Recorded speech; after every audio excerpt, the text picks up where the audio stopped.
Dames en heren, bienvenue à tous et à toutes à Conversations with Climate Changers. Bonjour aussi à vous en ligne. Oui, je vous vois. Ook iedereen die alles online meevolgt. Welkom, welkom. Hello, hello, hello. Et je me demande qui est là confortablement dans son pyjama, gezellig in zijn zetel. Ja, ja, ja. Gezellig, gezellig. The perks of being at home, of course. Mijn naam is Mais en ik ben jullie host vandaag. En ik ben heel, heel blij om hier vandaag te zijn. Je suis très, très, très contente d'être parmi vous ici aujourd'hui. Un peu différent, bien sûr, comme vous le voyez vous-même, à cause de Covid-19, mais quand même, on a pu être ensemble aujourd'hui. Alors, je me demande si moi, je suis contente d'être ici. Je me demande, est-ce que vous êtes content d'être ici? Oh, c'est pas très, très convenant. Hein? Zijn jullie blij om hier te zijn vandaag? All right, goed. N'oubliez surtout pas d'éteindre vos téléphones ou mettre sur silencieux afin de respecter nos intervenants tout à l'heure.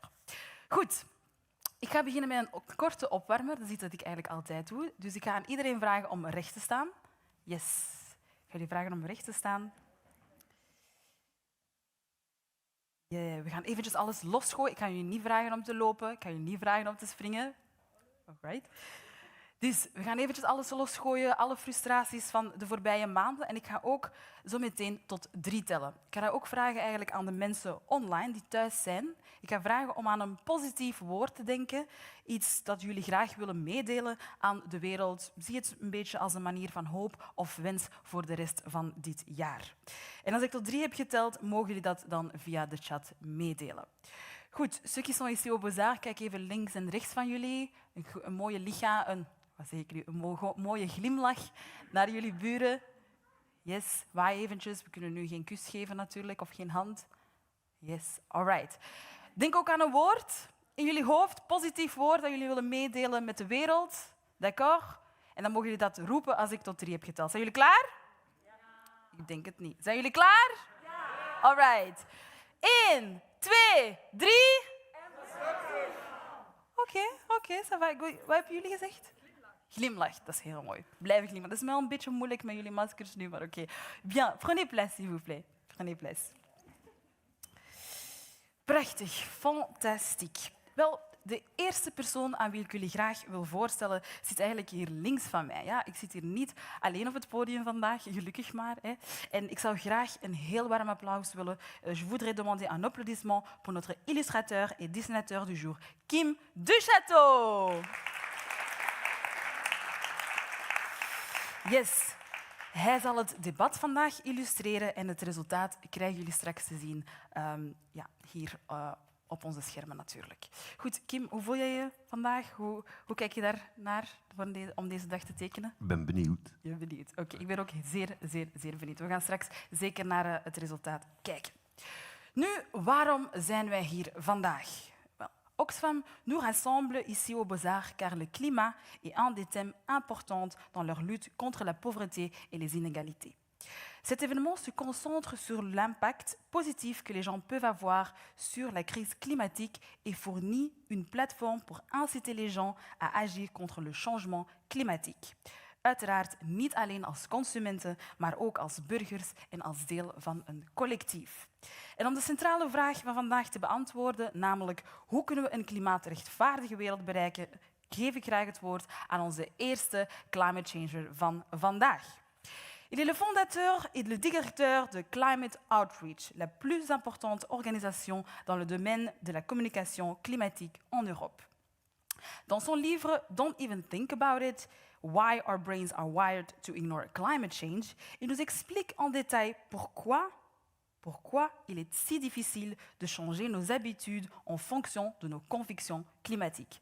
Voilà, voici sous vos applaudissements, George Marshall. We need to recognize that climate change is a very challenging issue to work with. In many ways, it combines a set of things that we find hard to deal with. It's in many ways distant. We reinforce that also by the way that we talk about it. We sometimes make it more distant in place and time. So it's something which is often in the future, it's intangible, it's hard for us to engage with it. It works through weather, which is tricky because we're actually quite well personally and socially adapted to extreme weather. It's not like it turns the air purple or does something really weird. It's not like nuclear, for example. Nuclear bombs are something which are catastrophic, but they're so abnormal that people can engage with them as something shocking, whereas an extreme weather event is something which is within the bounds of what we're used to. And I think it's very important always to say that climate change is seen through a social filter. People's understanding of the science and the issue is seen through their sense of their collective social identity. It is not simply a matter of, well, this is the science and therefore this is a fact. It's that facts are, or people's understanding of a world is shaped by the society they're in. So this means that if you are in a group of people for whom climate change is very well accepted, they think it's a major problem, they're very concerned about it, it's not so hard to be a climate changer. You are already within a culture which accepts it, and then your opportunities to kind of increase the focus on it. However, if you're in a group of people who are not talking about it or engaged with climate change, or for some groups actively skeptical of it, it is very, very hard to hold a strong view on it because it's seen through that social and cultural lens. So I think we need to recognize that there are different levels of how far people can deal with it according to who and where they are, and that therefore we have to have different approaches for them. I'll pick out two final things which are challenges.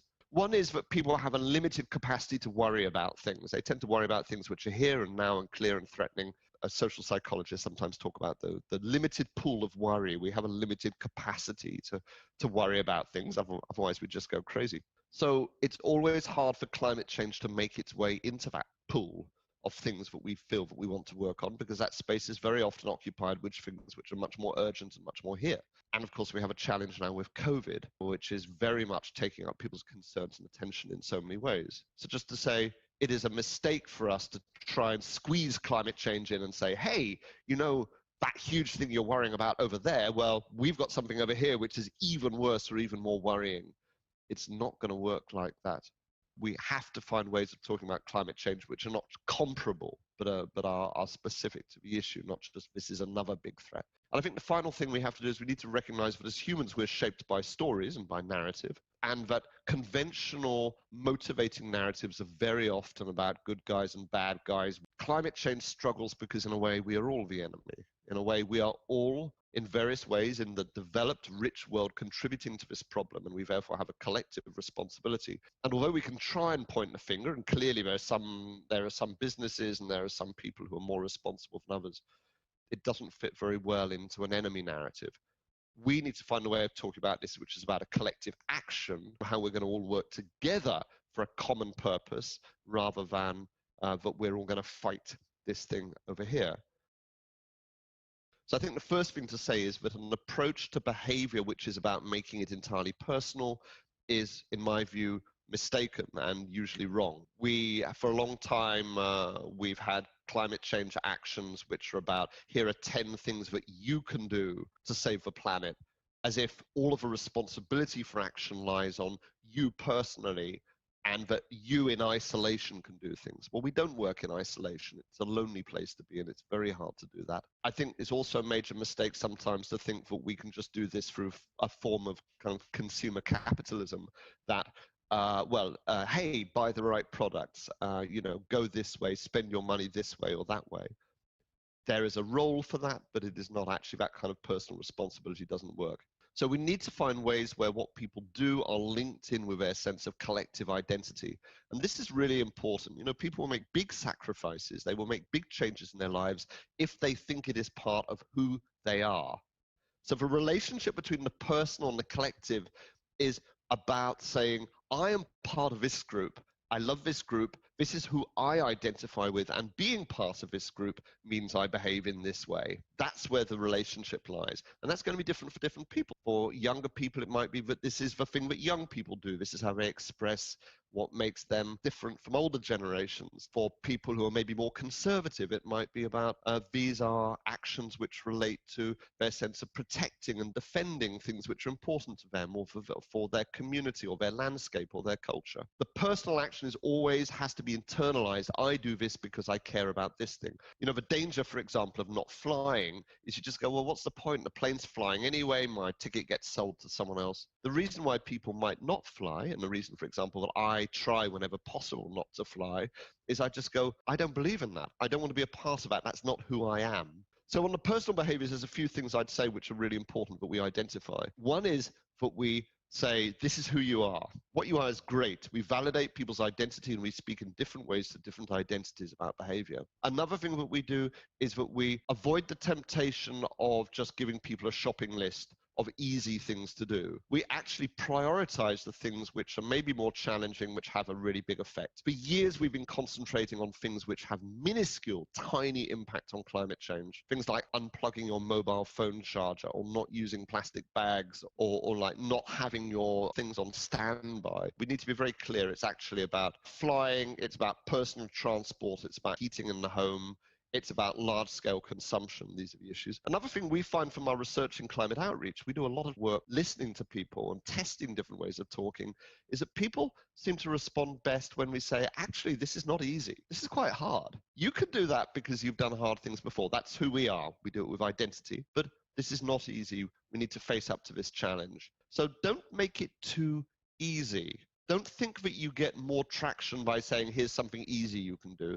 In a funny way, you get more traction by saying this is something challenging. And what's also very interesting is we find that this tendency to prioritize or prefer things which are more challenging is stronger with more conservative groups, the very groups who we think might be sometimes more skeptical about climate change. Because we just say, look, if this was easy, it would be an easy problem. We wouldn't be worrying about it. This is hard, this is challenging, but together we can do that because that's who we are. On a personal level, we make the decision that this is something that we're going to dedicate ourselves to. I think that's a moment of personal commitment as people. It is also something, by the way, in which then when we make that kind of commitment, we share that with other people. We say, I'm very committed to this. This is what I'm doing. This is you're speaking from this sense of what personally you're doing and why it's important. Because, you know, in the end, people don't evaluate climate change on the basis of scientific reports. I'm afraid we see again and again and again that the science underlies climate change. It's very important. But in the end, people don't make their decisions from it. If we want a comparison, we could say smoking, for example. You know, when the first research came out, very strong research about the connection between smoking and cancer, smoking rates continued to climb. In fact, they continued to climb for nearly 30 years after the research came out. What produced the change of going down was a combination of making it expensive, making it hard for people to do, and a change in social attitudes whereby it wasn't acceptable to blow smoke in people's faces or to smoke the whole time, and people turned against it. I think that's where we need to get to in climate change, where we have a shift in the social attitudes. So we need to recognize that scientific data by itself, it's important. I don't deny that. It's very important. But in the end, what changes is the social attitudes. And that starts with us. We are members of society and we share with people what we think and why we care about things. And we try and show, I think it's important as climate changes that we show that being part of this is something which makes our lives better. It's a hard balance. We need on the one hand to convey that this is serious, but on the other hand, to convey that by taking action on it and being part of this wider community of people taking action, it brings joy and meaning into our lives. If, for example, I'm talking with somebody about personal behaviors, I'm not going to say, don't fly, flying is disgusting. I'm going to say, you know what, I just took the train to Italy and it was wonderful. And I looked out of a window and I saw the places I went through, and I took the night train and I woke up the next morning in Rome. And I talk with a sense of joy and pleasure about the low carbon choice, not from the position of blame, but from the position of doing it. I would say that the major action that we as climate activists, as people making change, can do is to talk about it. So maybe as an experiment, we can model 4 different ways of talking about climate change, and then people listening can have a thought about which one they think is the most effective. Number 1, climate change is the greatest threat that we face. The scientists and the scientific community are telling us about this, and they have been telling us about this for 30 years. By the end of a century, we could have a situation where large areas of the world. For example, Bangladesh is underwater, where we have increasing storm surges, where we have floods, where we have extreme weather, and this is something which will have a very severe impact and effect on all of us, but also on the many different species in the world and all around the world, and many of the world's most vulnerable people. Okay, that's number one. Number two, this is so important. Can't you see? Can't you see? This threatens all of us. We have to take action. We are so selfish. For years they've been telling us about this, and we've done nothing. How can we keep flying? How can we keep eating beef when we've been told the impacts of this are just so bad?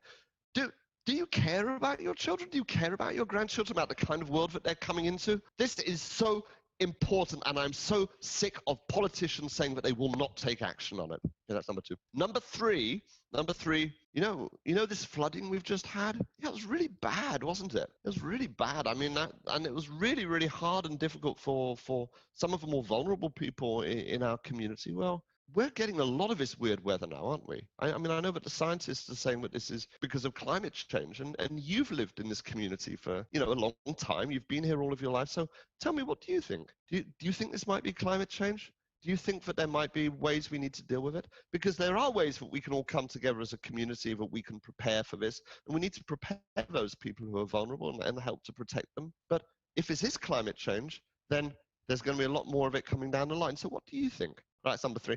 And number four is, hey, actually, you know what? I'm really positive about this. I mean, I know that this is a problem, but I think that there's a lot of good things we can do about this. There's good economic opportunities in dealing with climate change. There's renewable energy. There'll be lots of really interesting and exciting things coming down the line. There will be electric cars, for example. I can't wait to have an electric car. That's going to be fantastic. We're going to have solar panels on all of the rooftops. Houses will be prosumers. We'll produce and we'll consume at the same time. And it's going to be hard and it's going to be difficult, but I'm very confident that we can get through this because, we're smart, we're intelligent, we've got the technology, and this is going to be good. It's going to be good for jobs, it's going to be good for opportunities, it's going to be good for entrepreneurs, and we can all move forward. That's number four. Okay, so what do you think?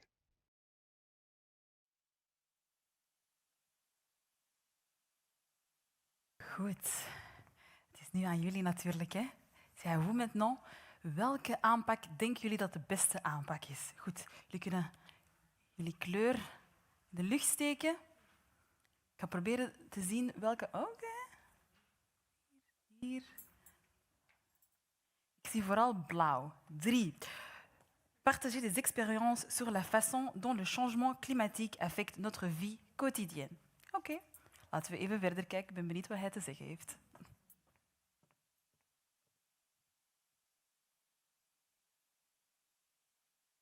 There are a lot of different ways of approaching which of these work. The important thing to say is that maybe they all work. The most important thing for any form of communication is to start by thinking who the audience is. Generally speaking, though, we know that some of these strategies don't work well. The first one, which is just about presenting the science, doesn't work very well unless you are dealing with a very scientifically literate or a very abstract way of thinking. It is not motivating and it's distancing. You'll notice that there we were talking a lot about things at the end of a century, things happen in other countries. That by and large doesn't seem to work, and that's normally the scientific discourse, which is appropriate for scientists, but we know from a lot of research that this doesn't tend to motivate people. They just say, yeah, that's a huge problem for some point in the future, and the majority of people still think climate change is a huge problem for the future, and they've been thinking that for 30 years. It's always just over the hill. The second one, yes, we might think that getting very upset and very angry and shouting at people doesn't work, but this all depends on the circumstances and who we're talking to. There are times, many times, people feel assaulted and abused, especially when you start talking about personal lifestyle like flying or beef, where their response might be, don't tell me what to do, and they can get quite angry about it. So by and large, this kind of hectoring approach doesn't work. And it's also showing you as being like a kind of a zealot. At the same time, though, sometimes it is appropriate to be upset and angry. And like the success of Fridays for Future, Greta Thunberg, are based on the emotional integrity of saying, I want to be angry about this. You should be worried. This is important. So I don't rule it out. There's a time and a place for that in balance. providing you're not pinning people against the wall and shouting at them. The fourth one we need to be careful of. That was like the, hey, I'm very positive, there's lots of fun stuff here. The problem with that is fundamentally an elitist position. If you start talking about how exciting it is, like I said, for example, hey, I can't wait to get an electric car, let's remember the vast majority of people can't afford an electric car. And when they hear these messages, they feel alienated by it. They go, well, I can't afford a car now, or I can hardly afford the one I've got. Don't start telling me about all these things I can have. Don't start telling me about solar panels on my roof. There is a sense there that actually this kind of very positive message is alienating. And the truth is, it doesn't really motivate people to take action. So just make sure you get the balance right. And finally, to say that the third one might in some ways be the best one. It's a connection with somebody. The really important one of that is it has a question in it. What do you think? Because good conversations are interactions with people where you ask them something. And it's that conversational aspect which makes that third one powerful. It's talking about community, putting together. What have you seen in your lifetime? So recognizing that individuals are also experts in their own field. But what all of these narratives missed was the I. That was very important and missing in all of them. In none of them did I really say, this is what I think, and this is why this is important to me. And so I would say as ambassadors, as climate activists, the really important thing in any narrative is we model our own journey. We say, you know what? I used not to be so worried about this. Now, actually, I've seen a bunch of things. This is what changed my views. I'm really concerned about this. And we hold that I, not in a way of saying you should do this or we should do this, but just say, this is how I feel. This is why I don't fly. This is why I behave in a certain way. And we know from a large body of research that this is consistently the best way to talk. But don't think you change people's views overnight. You don't. Every conversation, you're just planting a seed. Nobody is going to change from being skeptical to being a climate change activist on the basis of their conversation with you. You're planting the seed such that they might go, yeah, I met this person, they seemed really reasonable, and I really liked what they were saying. And it triggers something in their head.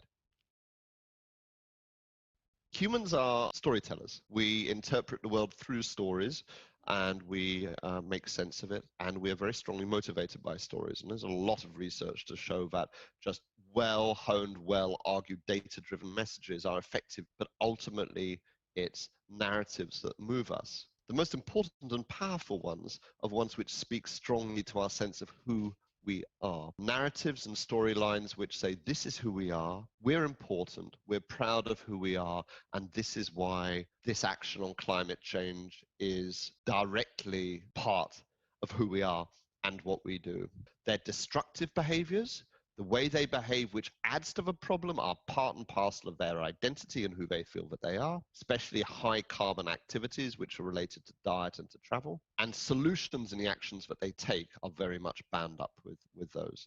So therefore, when we have effective narratives, they must be grounded in a sense of who we are in a very positive and validating way. Like, for example, around transition. We in climate outreach have done a lot of work in fossil fuel dependent societies. And the language which works there is not saying fossil fuels are dirty and disgusting, but again, validation, saying we're so grateful to the contribution that the oil industry or the coal industry has made to our society. It's built who we are. We're so proud of the people who've done that really hard and dirty work, which has built this town, our society. But we need to recognize we have a problem now, that with climate change, we know we need to move away from those fuels. We don't have to throw that away. We can draw on the skills and the strengths and the experience we have in that because we're rich in resources. We can move to new natural resources, wind, sun, water, in order to generate the energy we need. And we're still going to need those engineers and that hard work which built who we are. So again, here again, we see that the language of transition is about respecting and validating our sense of collective identity and moving forward in a way which has a continuity with the past. It reinvigorates the past rather than something which is a kind of a schism or a change. And we know that especially for people who are hardest to engage and reach on climate change, the people who are more conservative, are more traditional, are more living within their community, this is the language that works.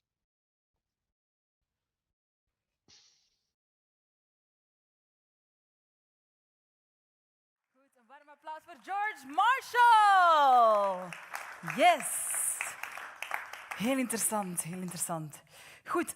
Jullie hebben er net gestemd, vous avez voté, maar natuurlijk de mensen online hebben ook gestemd. En we gaan eens kijken wat daar de resultaten van zijn. Oké, 50-50.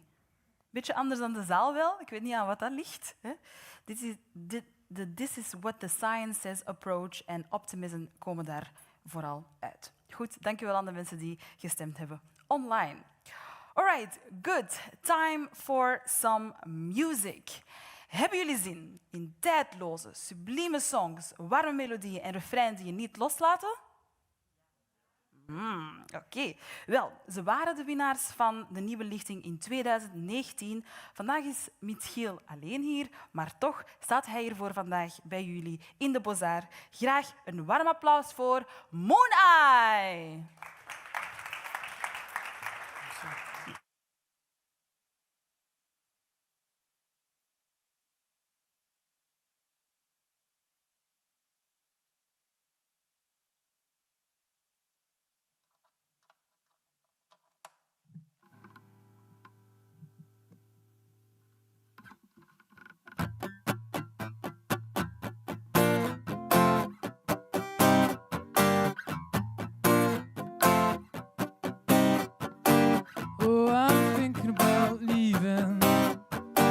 Thinking about leaving this place. I've seen it all another time. I've seen it all before my eyes. Oh, I'm thinking about leaving. Thinking about leaving this place. I've done it all another time. I've run along this shore tonight. Oh, come on. Oh, what difference would it make if I stayed? Oh, I'm longing for a place to remain. Oh, leave me just to be the same. Oh, I'm coming after you again.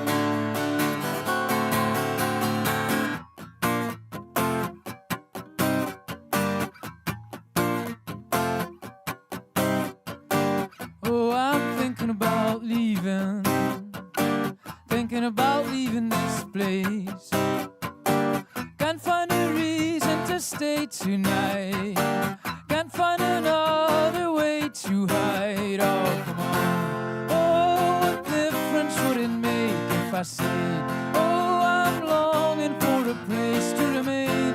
Oh, leave me just to be the same.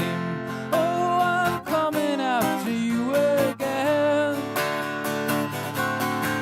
I wanna see you here. I want you to come over again, over again. Stay tonight. I want you to come over again, over again. Come to me. I want you to come over again, over again. Love me now. I want you to come over again, over again. Always the same lines. This is the last time. Call me when you're there. Don't think I don't care. The only one you know. The only one who tells. Always the same lies. This is the last time. Call me when you're there. Don't think I don't care. The only one you know.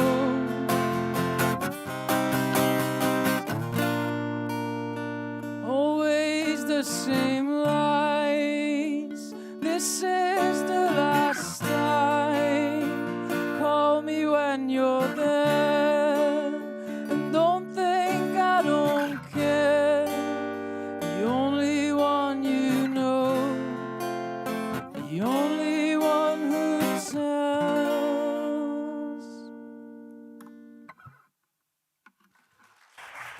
Merci. Goed. Een warm applaus voor Maar. Super. Hebben jullie genoten van Maar? Oei, oei, mijn publiek. Hebben jullie genoten van Maar? Alright.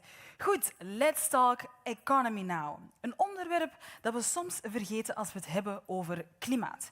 En ik zou jullie graag willen voorstellen aan de volgende climate changers. Onze eerste spreekster is dokter in de biologie en meer specifiek gespecialiseerd in ecologie en transitieonderzoek. Haar organisatie Studio Transitio begeleidt bedrijven en organisaties. Graag een warm applaus voor Leen Gorissen. Welkom. Dank je wel. Zet u maar. Goed. Onze tweede spreker is coördinator van de sociaal-ecologische denktank Oikos en hoofdredacteur van het gelijknamige magazine. Put your hands together for Dirk Holemans.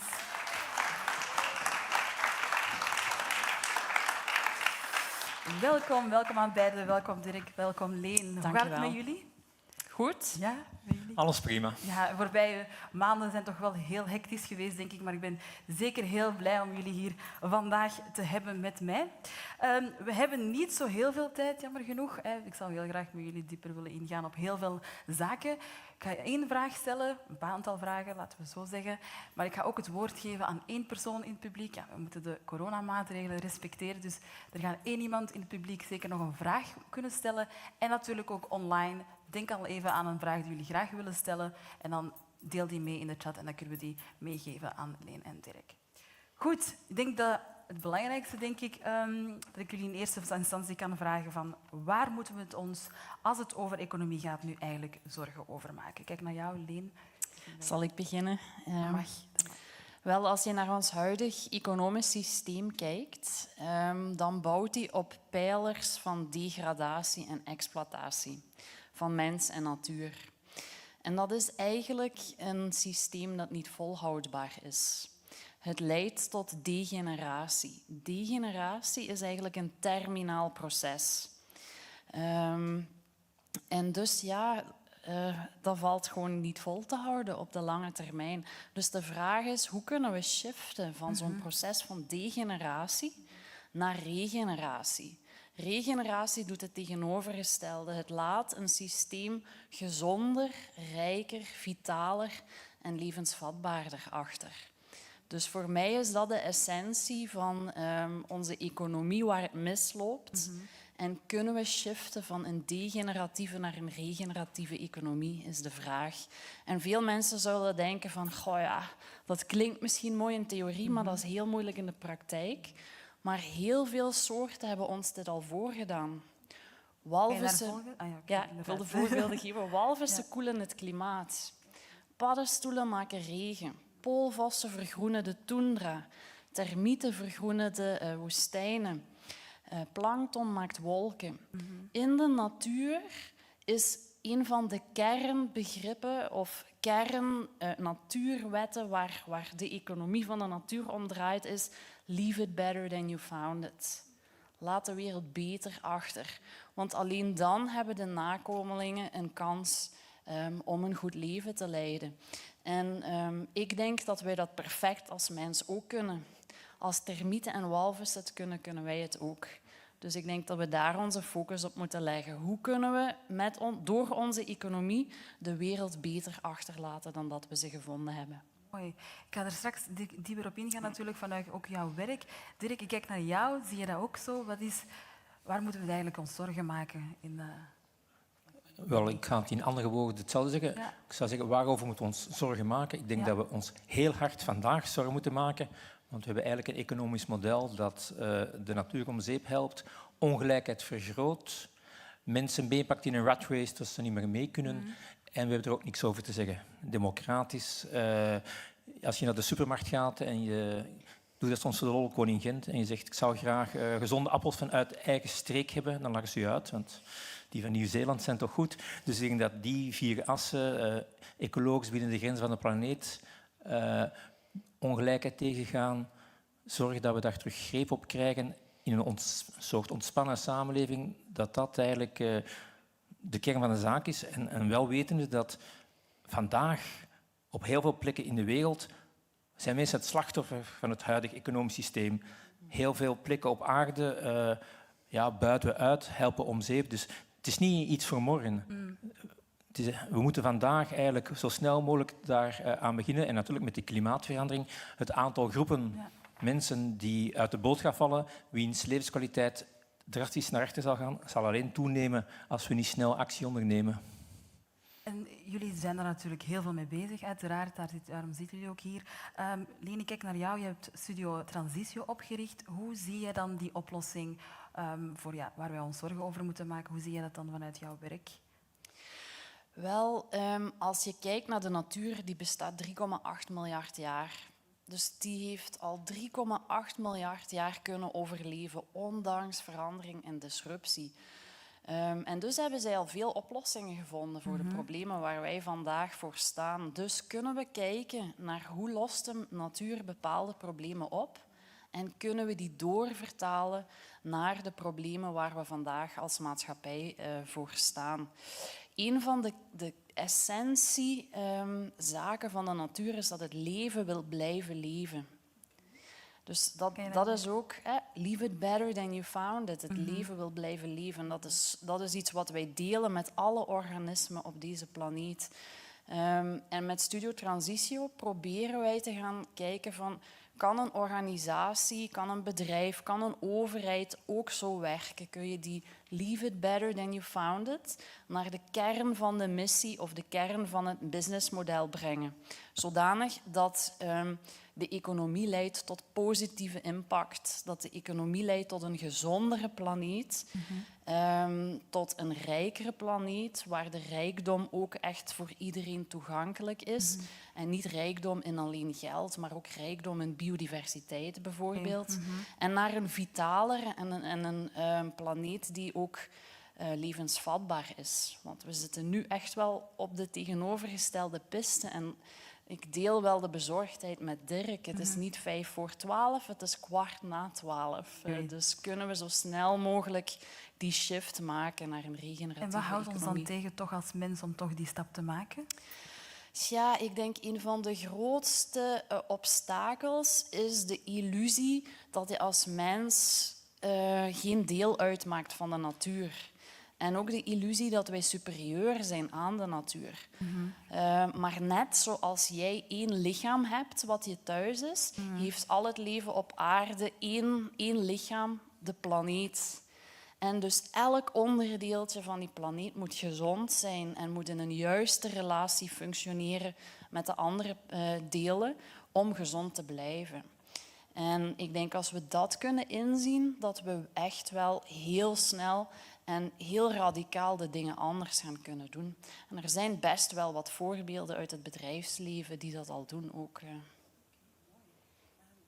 Bij Oikos natuurlijk zijn jullie daar ook mee bezig. Hoe zie jij daar tegenover? Waar wij natuurlijk heel veel theorie kunnen vertellen, maar dat vinden jullie in het boek Ecologisch Kompas. Ik denk wat heel hoopgevend is dat we sinds 10, 15 jaar een hele nieuwe golf zien, niet alleen in België, maar eigenlijk wereldwijd, van burgers die terug initiatief nemen, commons, en die bijvoorbeeld zeggen van, kijk eens, ja, ik ga naar de supermarkt, maar het liggen daar appels, ik weet niet van waar die komen, ik weet niet of die boer eerlijk betaald is, ik weet niet hoeveel keer dat die met pesticiden is bespoten, ik doe daar niet meer aan mee. En we gaan ons zelf opnieuw terug organiseren, dus niet gewoon consument zijn, we gaan terug ook een stukje producent zijn. En je hebt daar verschillende voorbeelden van. Plukboerderij is daar één voorbeeld van. Een 200-tal gezinnen die samenwerken met een boer, samen gaan bekijken van wat gaat er op het veld staan, op welke manier is dat geteeld, welk loon gaan we aan die boer geven. En dat betekent dat je eigenlijk het niet meer overlaat aan de globale markt. Je leest het allemaal in de krant. Je hebt boeren die nu een heel jaar werken en toch gaan ze failliet. Omdat op de wereldmarkt, om één voorbeeld te geven, als het heel mooi weer is in Nieuw-Zeeland, dat is de andere kant van de planeet, dan groeit het gras daar goed, wordt er veel melk geproduceerd door de koeien en dan gaan hier de boeren failliet. De melkboeren. Dus dat zit helemaal scheef en dus we moeten terug die initiatieven waardoor we zelf greep krijgen op die economie, die moeten we uitbouwen. En ik zeg het goede nieuws is of het nu gaat over voedsel, energie of wonen, ze zitten echt in de lift. Dus ook iets, als je afvraagt wat kan ik concreet doen. Ja, het is dat was mijn vraag. Wel, je kan concreet kiezen om deel te worden van een ander voedselsysteem. Dat kan een voedselteam zijn, dat kan zo een plukboerderij zijn. Je kan ervoor kiezen om je energie te halen vanuit een energiecoöperatie die inzet op 100% groen en 100% democratisch geproduceerde energie. Als je bij Electrabel energie afneemt, dan beslist men in Parijs over de stroom, om het zo te zeggen. Ook op vlak van wonen heb je nu wooncoöperaties en dergelijke. Dus er zijn heel veel mogelijkheden om deel te worden van dat nieuw systeem dat zich ontwikkelt. Heb jij ook nog concrete voorbeelden voor de mensen thuis natuurlijk, die ook hieraan willen bijdragen? Wel ja, als we zouden innoveren zoals de natuur innoveert. Dus innoveren op basis van wat ik natural intelligence, NI noem, en niet de industriële intelligence. Ja. Dan zouden we net zoals de planten en de koralen bijvoorbeeld CO2 kunnen afvangen uit de lucht en opslaan in materialen en in de bodem. Dat is ook een deel van duurzame landbouw bijvoorbeeld. Ja. Als we zouden bestuderen hoe de groene chemie in de natuur werkt, die al 3,8 miljard jaar oud is, dan kunnen we leren hoe we antivirale, antibacteriële, vuurvaste oppervlaktes en materialen kunnen maken, maar zonder toxische stoffen. Dus beter dan het milieu. Er zijn bedrijven, ik kan er een aantal opnoemen. Interface is een tapijtenfabrikant. Die maken een tapijt met CO2. Dus nadat het tapijt gemaakt is, is er minder CO2 in de lucht dan ervoor. Er is een Belgisch bedrijfje, Turbulent. Die kunnen energie opwekken via hele kleine beekjes en stroompjes op basis van het vortex-principe uit de natuur, de spiraalvorm. Plus, hun energiecentrale is dan ook nog eens heel visvriendelijk. Dus het schaadt het leven niet. Dus er zijn enorm veel innovaties die we kunnen maken als we kijken naar de natuur als inspiratiebron. Mooi, en dat is vooral op het niveau van bedrijven en organisaties natuurlijk? Of ook op het individu? Ook op het individu kun je zelf bijvoorbeeld kijken naar de tuin. Hoeveel mensen hebben hun tuin gebetoneerd of hebben er een monocultuur van gras van gemaakt? Ik zelf heb mijn tuin helemaal laten verwilderen. Een eetbaar landschap van gemaakt. En ondertussen hebben we de kolibrievlinder, de zwarte specht. Ik weet niet hoeveel biodiversiteit op onze eigen tuin. Dus het is heel gemakkelijk om dingen te doen als individu. Allemaal niet onmogelijk. Jij wou er nog op reageren? Ja, ik denk dat we wel moeten opletten om de grote problemen die ook vastzitten door machtsverhoudingen af te wendelen op wat kunnen wij als individu doen. Dus ik denk, vandaar heb ik ook het voorbeeld gegeven van die commons, die coöperaties. Die moeten natuurlijk ook wat ik noem politiserend werken. Niet in de klassieke partijpolitiek, maar wel ook mee die andere maatschappijvisie uitdragen, samenwerken, elkaar versterken. Op straat? Absoluut. Ja, ik was heel blij 2 jaar geleden met ineens de klimaatjongeren. Een vitale democratie. Dat gaat ook over burgers die tot uitdrukking brengen welke andere visie van samenleving ze willen. Dus ik denk dat we moeten combineren van heel praktisch dingen doen en dat verbinden met op straat komen, dat uitdragen. Want anders gaan we een beetje gefrustreerd zijn van wij doen goede dingen, maar de machthebbers niet. Dus we moeten ook wel macht verwerven. We moeten tegenmacht opbouwen, zodanig dat we echt ook wel die alternatieven, dat die steun krijgen en dat die kunnen groeien. Ik denk dat dat ook essentieel is. En verhaal, niet alleen wij als individu, maar ook naar de politieke structuren natuurlijk. Goed, ik ga hierbij afronden, helaas. Maar ik ga wel natuurlijk kijken in ons publiek of dat er daar vragen zijn. Er gaat zo meteen iemand rondgaan met een micro. Onze is daar, Chris. Dus als er mensen zijn die een vraag hebben, steek jullie hand in de lucht. Mocht je zeker stellen, wees niet verlegen. Ik zie jullie eigenlijk niet allemaal, dus als ik...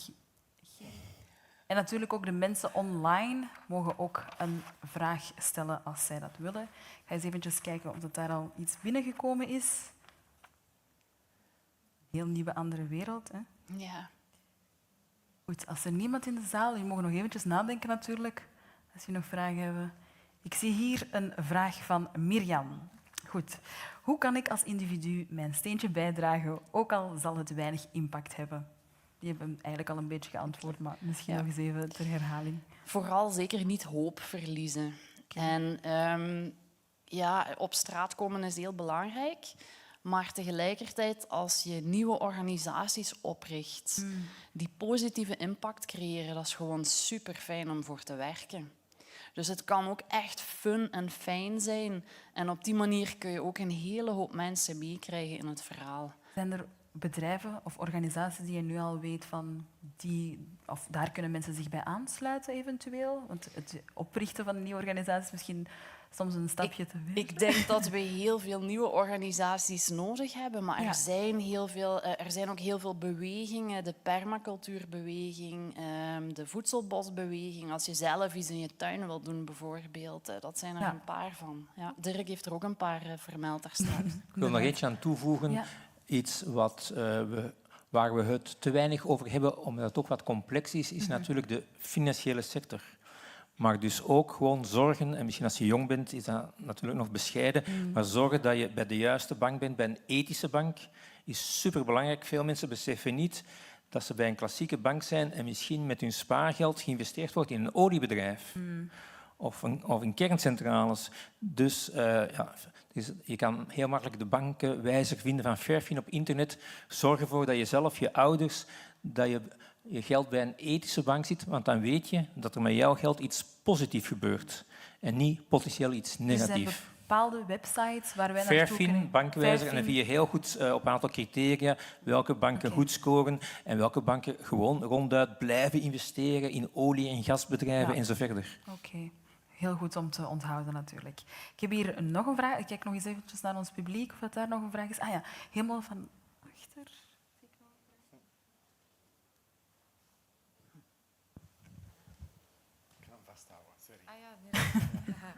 Hallo, het is misschien niet echt een vraag, maar het is eerder een vaststelling nu met alle coronamaatregelen.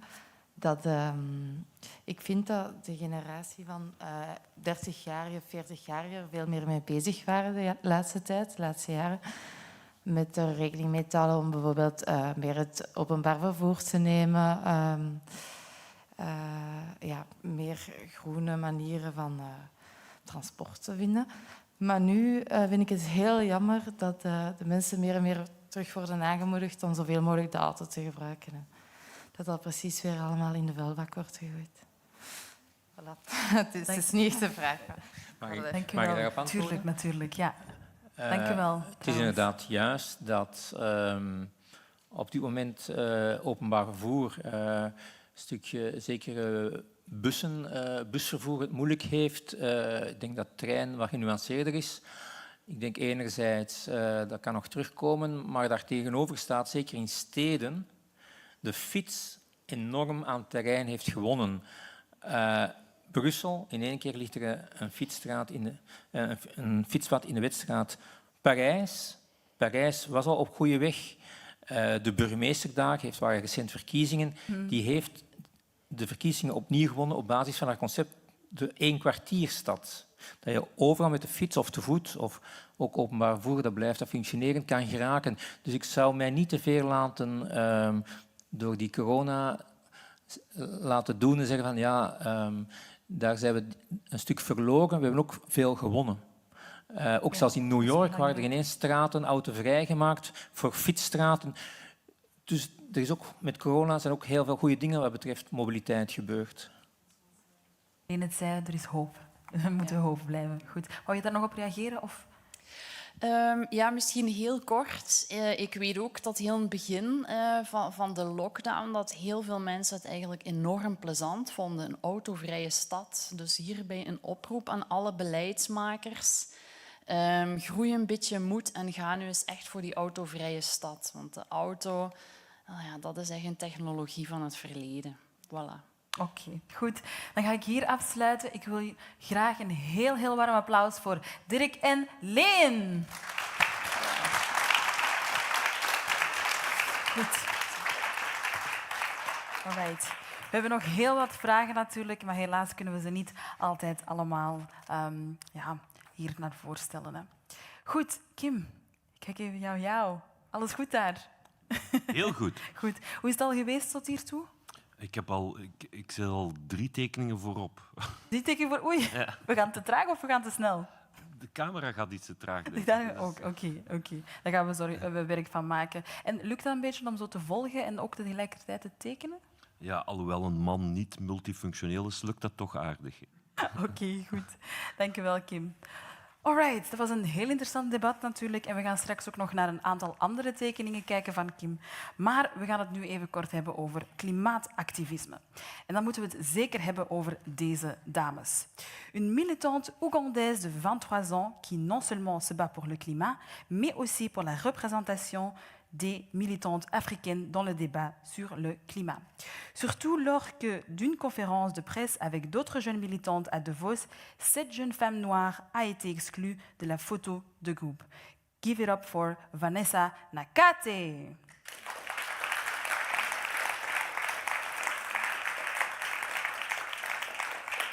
En onze tweede klimaatactiviste is 2 maanden per jaar vrijwilligster als kapitein bij de Duitse reddingorganisatie Sea-Watch, waarbij ze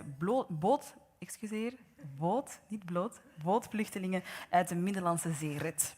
De klimaatcrisis en de migratiecrisis zijn voor haar nauw met elkaar verbonden. Graag uw applaus voor Carola Raquette.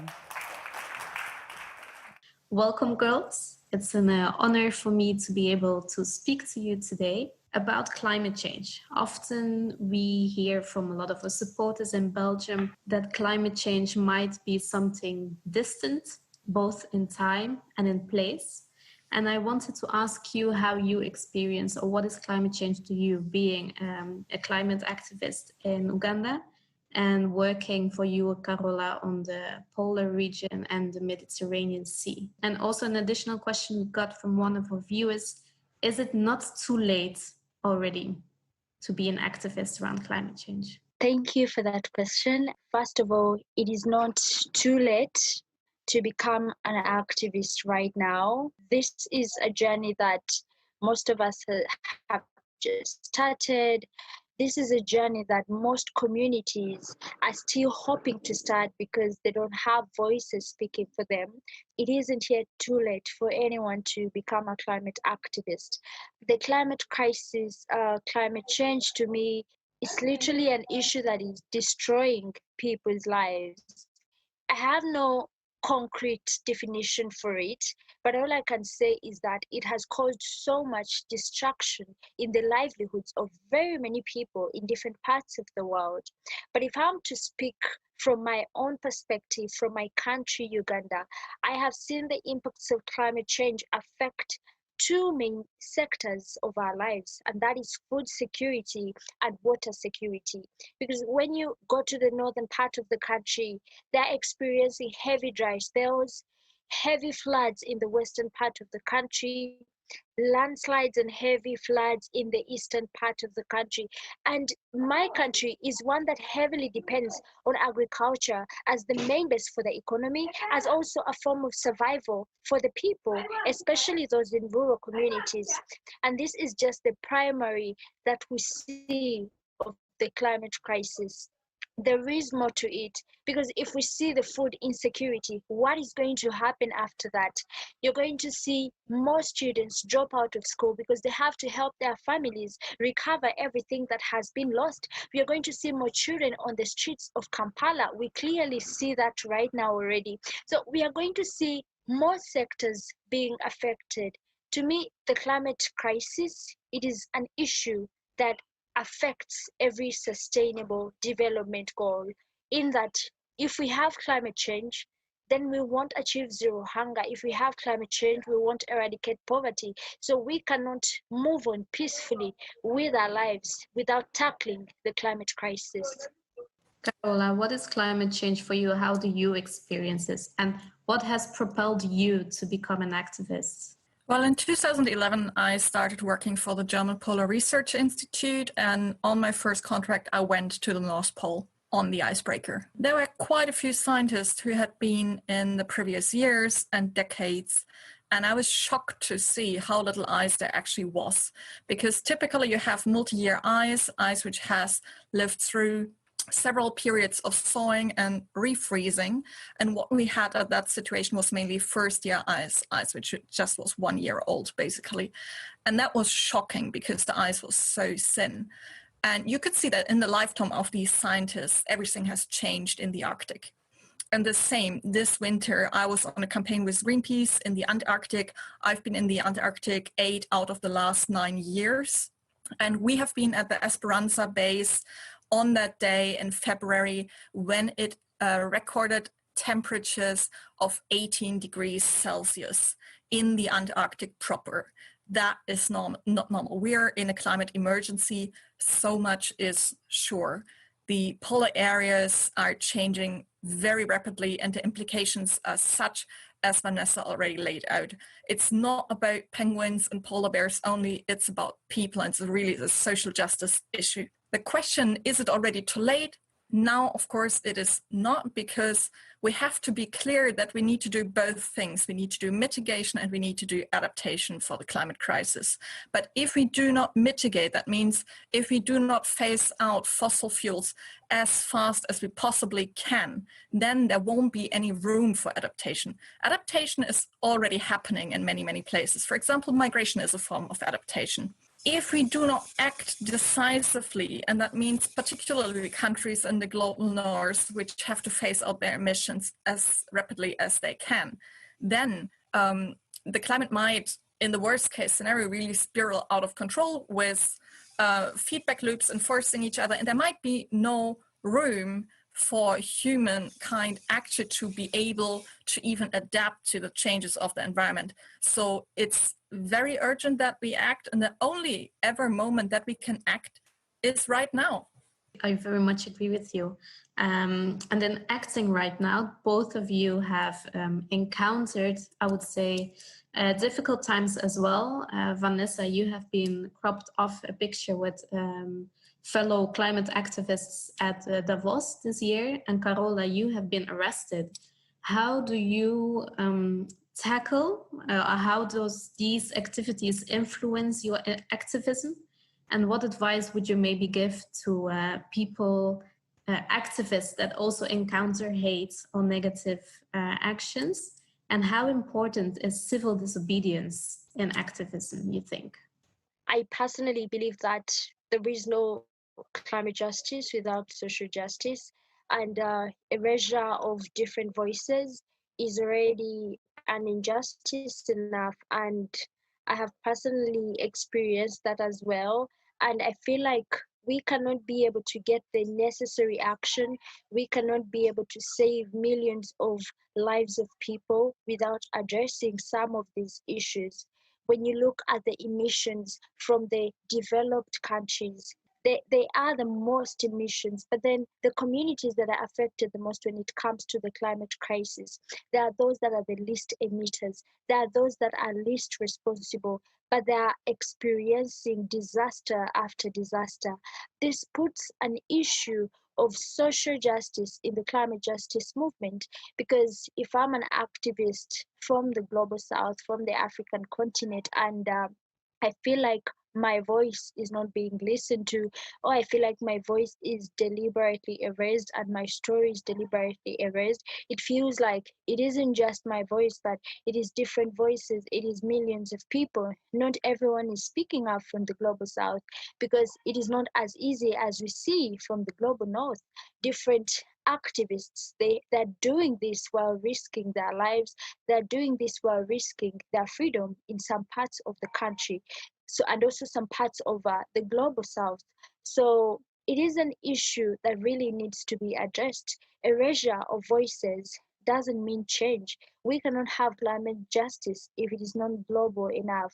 We cannot have climate justice if not everyone is involved.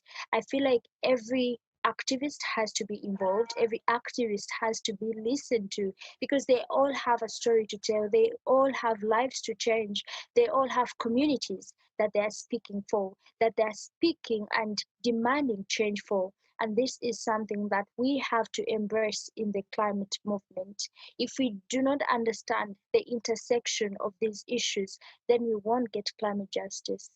Maybe Carola, you want to comment on the question as well? Well, I would think that Europe has, even nowadays, a really strong racism problem. You can see that in the fact that we face severe criminalization as sea rescue activists, particularly because we rescue people who are not European and who are not white. So if we were rescuing Italian people in yachts, or we were rescuing people on a cruise ship holiday, nobody will ever prevent us from entering a port in Europe. That would be no question. We wouldn't be sitting 17 days with people who we had rescued and who by international law clearly have a right to go to a safe port. That in relation to the climate crisis just means that everyone who is in any way a climate activist needs to be actively working towards anti-racism and to end white supremacy. White supremacy is a massive problem and the cause of the global inequality as we have it. And it's a very general problem of this othering, not only seeing white people as separate and different from any other people around the globe, but also as humanity in general. And I say that as an ecologist mainly, because I've studied nature conservation, that we as humans often see ourselves as disconnected from the rest of the biosphere and any non-human species. It's this idea that we can destroy things around us, that we can exploit, that we can abuse, and it will not fall back on us. That is, at a value level, a huge underlying problem around that. I totally agree with Vanessa, and I think there is a strong connection which each and everybody in the climate movement needs to make, particularly young activists. I think with Fridays for Future here in Europe, for example, to understand that we will not have any solution to the climate crisis until we go to the roots, which is the economic system, the social system, and is racism as well, an exploitation of people in the past, but also at the present, right at this moment. So women have played a major role in environmental justice, but I still feel that women or indigenous communities, young people or Black voices are still left out of the discussion around climate change. What kind of knowledge or insights do you think we are missing by not including these voices? I'll speak for myself. If you do not include my voice, then you will not understand what is happening in my country. You won't understand the challenges that different communities are facing. You won't understand the disasters that my country faces when it comes to the climate crisis. Probably you may have the statistics, but you won't understand the level of impact that these disasters face. And also, for the indigenous people, we understand that they have been defenders and protectors of our biodiversity for a very long time. So they have that knowledge and wisdom that they have used to protect these ecosystems. So if we do not include their voices, that means we are missing out on wisdom and knowledge that they used to protect these ecosystems for a very long time. In my country, and my tribe, they name us according to animals, they name us according to plants, they name us according to tree species. So you find that you grow up knowing that my name is connected to this animal, or my name is connected to this bird, or my name is connected to this tree. So I'll do my best not to see its destruction.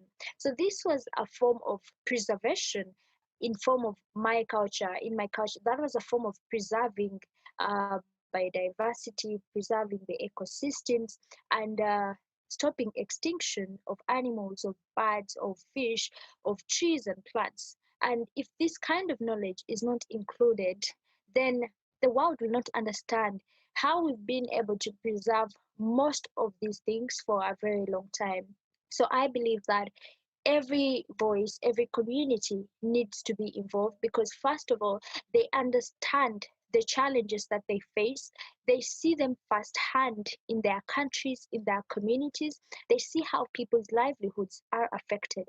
And secondly, these communities, they carry that wisdom of protecting ecosystems. And I believe that this wisdom and knowledge can be used by different parts of the world to be able to stop extinction of any species of animals or plants or trees. Yeah, that was really, really interesting. Thank you, Vanessa. I would like to add maybe just one small thing, which is that often we advocate for people from marginalized communities to have like a seat at the table or to have their voice heard. But I don't think that's enough. It's really not enough. These people need to be in leadership positions. It is not enough to have like one marginalized person participating in your meeting or inviting them to your event or having one person speak. It's just not good enough. We really need to reinvent and have like a global democracy where everyone's voice not only is heard, but carries the same weight, truly, where decision-making is really just and is not led by this global old elite of white men who dominate our current systems.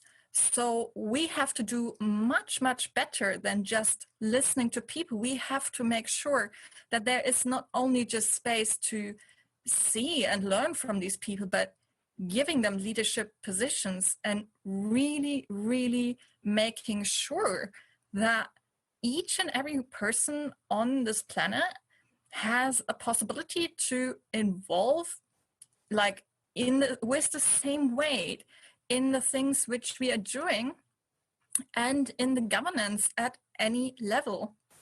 And that is a really, really important task.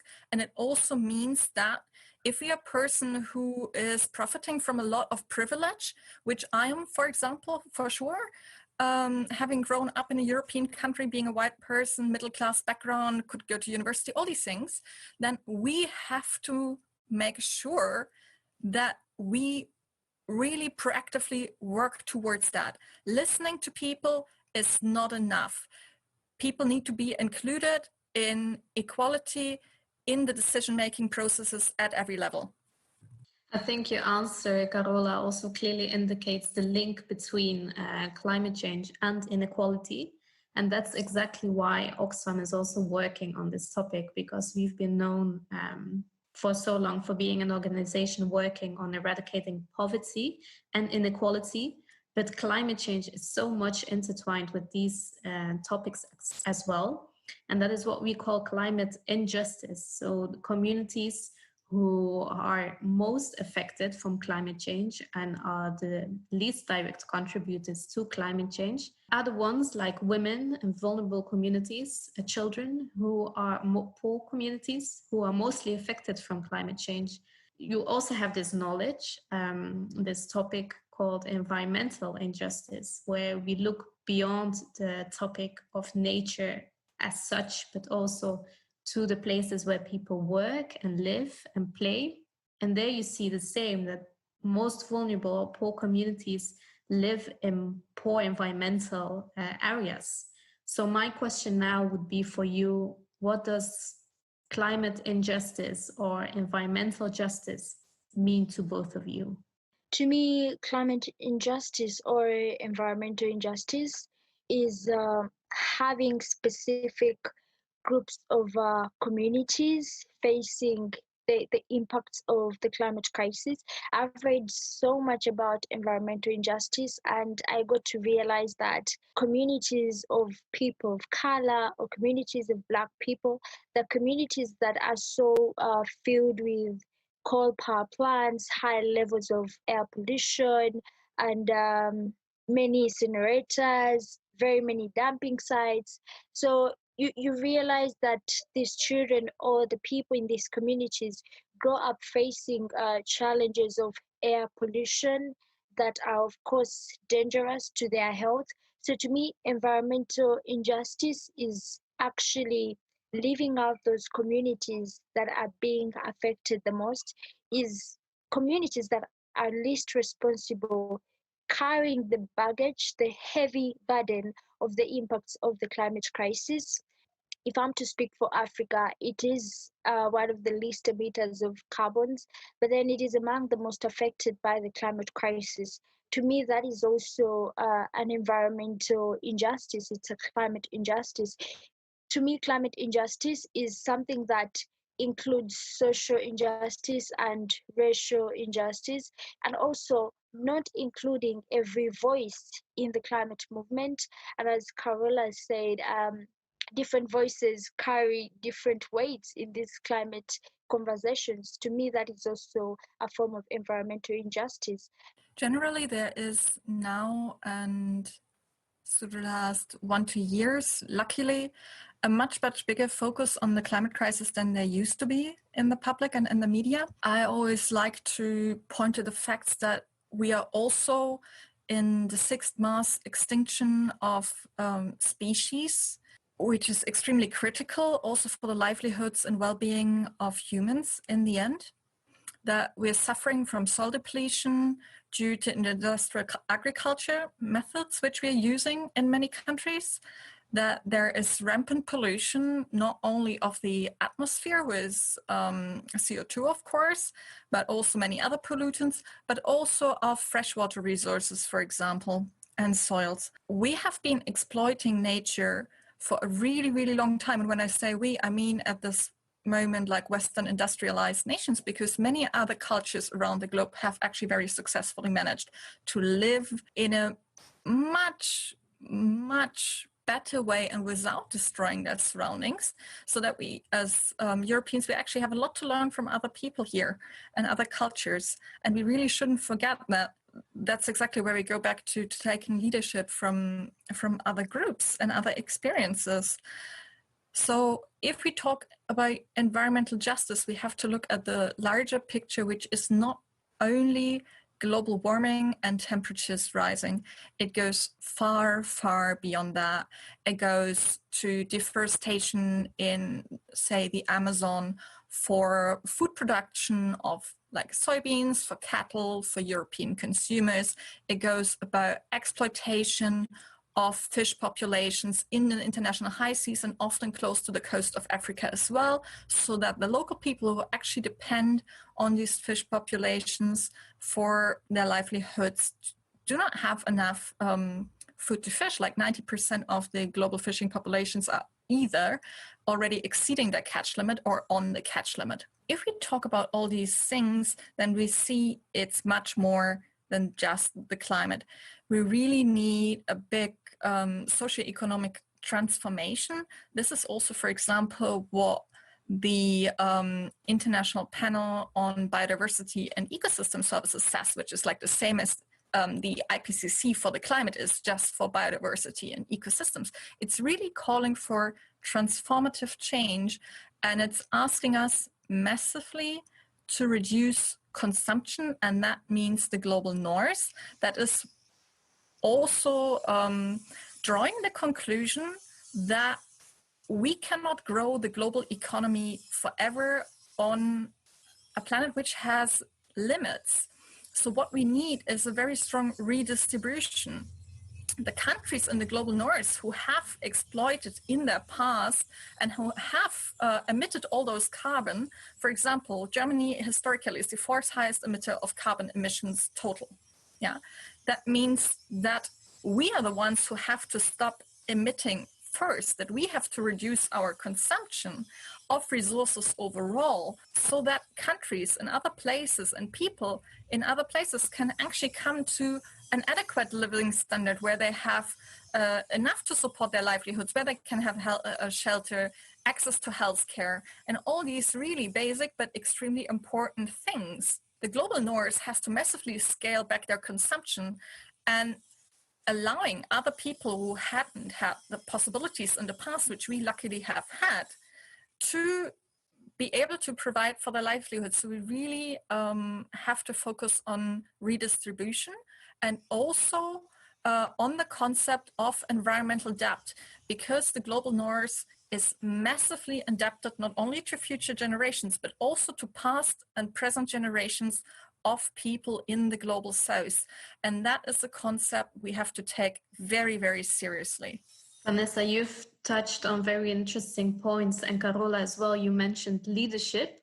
And this brings me to my final question. There is a shift in putting responsibility from an individual to more institutional or structural responsibility. Greta Thunberg, for example, she didn't say environmental justice starts with yourself. but she looked at policymakers and dared to ask them, how dare you? How do you encourage activists that might be discouraged by doing everything they can on a personal level, but by seeing those inactive politicians not doing anything? I think personally there are at least quite a few of politicians who would actually like to change. And I think we shouldn't necessarily create that huge separation between people who want to change and people who don't want to change. I think a lot of people understand that change is necessary and we should kind of focus on this common understanding. However, where there is severe discrepancy is like in what is needed to be done and how it could be done. Of course, politicians as well are often stuck within, well, the system they're in. So even if I was the Chancellor of Germany right now, I still would be stuck within the economic system, within the political system. I couldn't just pass a law tomorrow, which I like because I need somebody to vote for it. And I have debt in my country and so on, so on.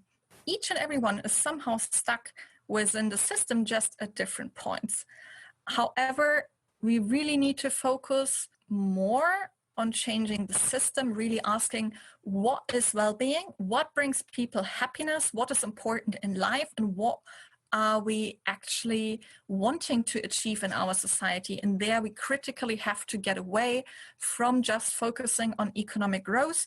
Economic growth doesn't really make people happy. What makes people happy, there's a lot of research on that, is really being rooted in community, being safe, having a healthy nature around them, and all these things which are important for life.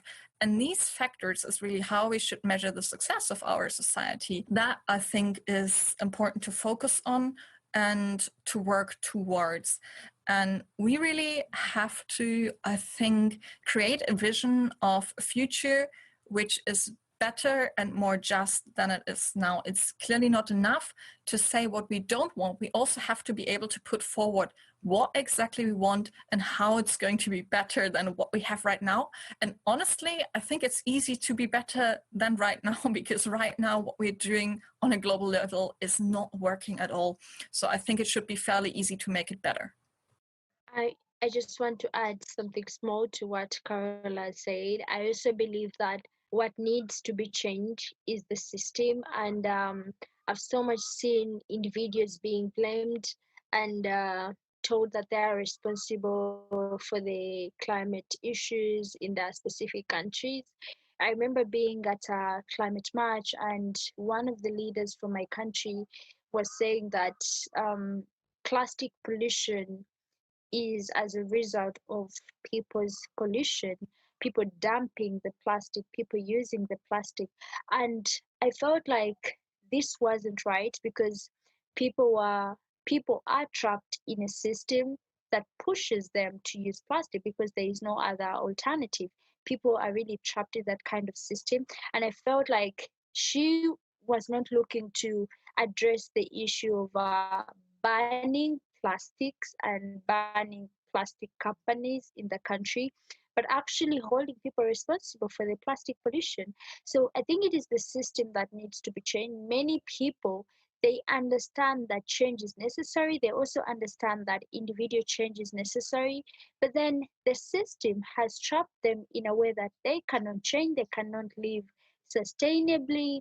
Different communities cannot do what you expect them to do because their lives depend on what the system has provided for them. So I also believe that we need to change the system in order to move towards change. And what kind of system do we need? I feel like we need a system that is socially inclusive, and also a system that puts the environment in mind, a system whereby the people and the planet are above the profits that we see our leaders, desiring and all that. So a socially inclusive system, and environmentally friendly system, one that ensures that people can be happy and the planet can be happy.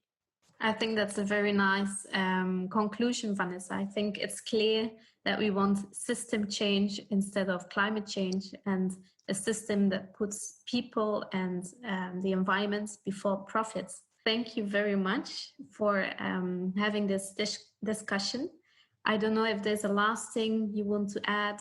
Maybe just one small thing. I think often people get really frustrated with the amount of problems which they're being faced with, and they feel very small and that they have no agency. But I really think we should not forget that we're not alone in wanting to make these changes. It really is a point of going and starting to do something and then encouraging other people to do something as well. So make the first step, and I think the rest will follow from that. Yeah, just to add on that, what Carola said, making the first step. So it doesn't really matter how big the change that you're driving in your community is.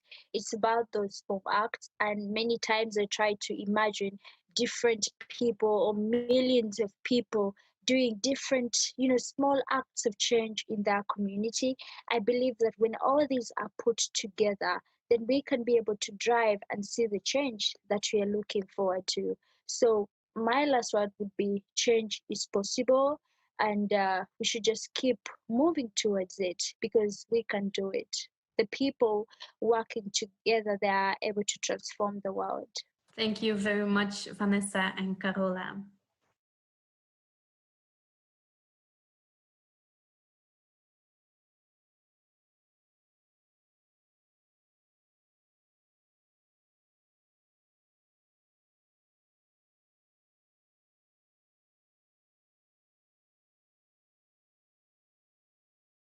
Van Oxfam die dit interview fantastisch heeft geleid. Een applaus graag. Goed, nous allons laisser la place à une jeune artiste engagée en slam et spoken word. Son art parle de ce qui la met en colère, la rend heureuse et de ce qui l'inspire. Spécialement pour cet événement, elle a écrit un poème sur son engagement artistique et sur ses limites de son engagement individuel. Êtes-vous prêts? Êtes-vous prêts? Oui. Pour vous ici, sous vos applaudissements, voici Joy Slam.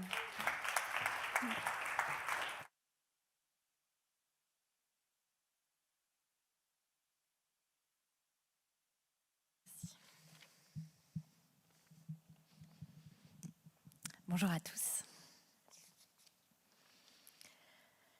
J'avais écrit un texte pour cet événement. Pourtant, rattrapée par l'urgence ce mardi, en me rendant chez mes parents, j'ai surtout dû me rendre à l'évidence. Il faudra tout reprendre, ouvrir un nouveau document, imprimer d'encre de nouvelles pages blanches. J'avais 4 pages de poèmes, l'instru était prête, on avait répété, plus qu'à étudier mon texte, mais non.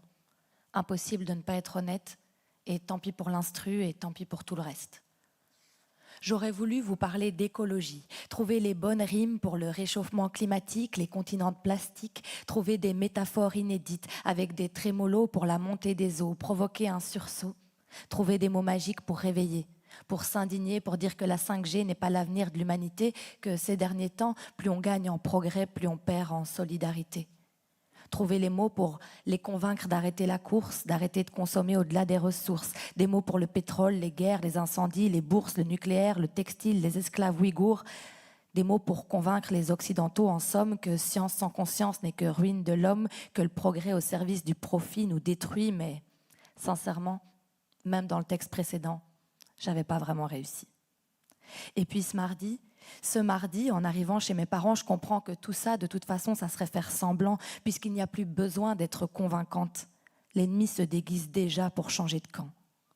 On nous a annoncé 1000 fois le naufrage. Faudrait changer, évoluer, c'est pas tenable. On sait déjà tout ça. Ce qui nous manque, c'est uniquement du courage et sincèrement, je connais pas les mots pour ça. Alors, encore une fois, vous me permettrez de parler de moi. Chez mes parents, c'est la campagne, comme je disais dans un autre slam. Je viens de la campagne, la vraie, je veux dire. Un village sans une boutique, ni boulangerie, ni librairie. Rien ne se passe, rien n'arrive. Juste des vaches, une prairie, une mamie, des minutes qui semblent infinies.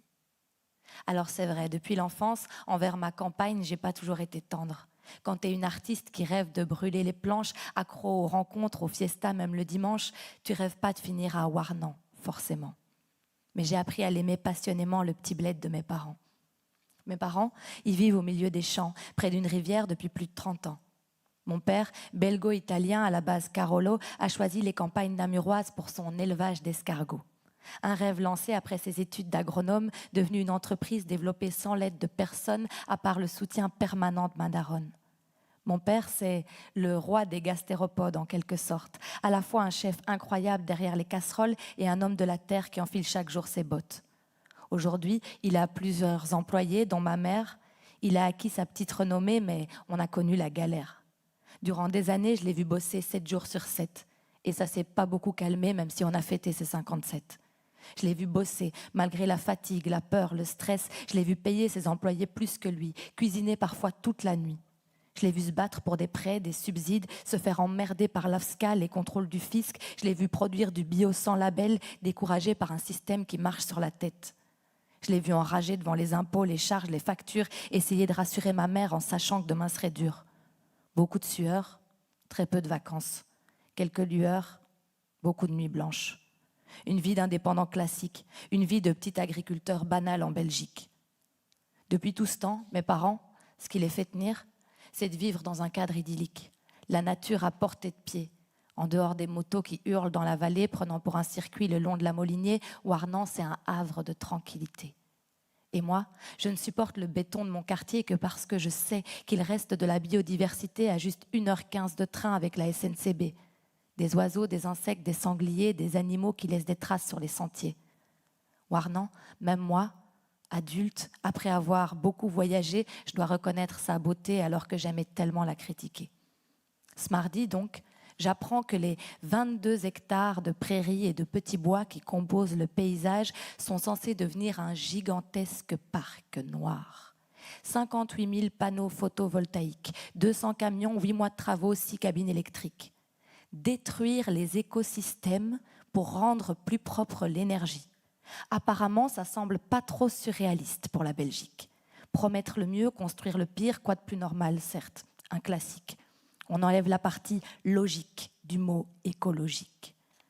Ces panneaux, on pourrait les mettre le long des voies rapides, le long des kilomètres d'autoroutes, de voies ferrées, les répartir. On pourrait les mettre sur tous les toits de tous les buildings, sur les sites industriels désaffectés qui pourrissent nos villes. On pourrait réglementer, avoir un projet écologique solide, accepter que les citoyens aient un avis à donner, être lucides. Mais non. Et moi qui suis la première à ne pas vouloir du nucléaire, par leurs bêtises, je me retrouve à militer contre un projet d'énergie alternative. Tout ça pourquoi ? Parce que monsieur le comte a besoin, ou plutôt envie de fric, parce que les vaches et les cigognes, ça rapporte moins que les panneaux photovoltaïques. Alors aujourd'hui, je ne tenterai pas de mêler poésie et réalité scientifique pour vous arracher une larme parce que les glaciers fondent en Antarctique. Aujourd'hui, avec vous, je vais revenir au basique. Plus que jamais, mon premier et vrai ennemi ne s'appelle ni sexisme, ni racisme, ni décolonialisme, ni lutte contre le réchauffement climatique. Mon premier ennemi s'appelle capitalisme. C'est là que tout commence et là que tout finit, car sans lui, toutes les autres luttes sont vides. Je ne crois pas au féminisme capitaliste, dans lequel libération féminine serait synonyme de prostitution à la Cardi B. Je ne crois pas à l'antiracisme capitaliste, dans lequel nos corps ne sont que des objets de plus dans leur vitrine. Je ne crois pas au décolonialisme capitaliste, où la domination politique cède sa place à celle des entreprises. Je ne crois pas à l'écologie capitaliste. Ce n'est pas à ceux qui l'ont provoqué de venir nous sauver de la crise.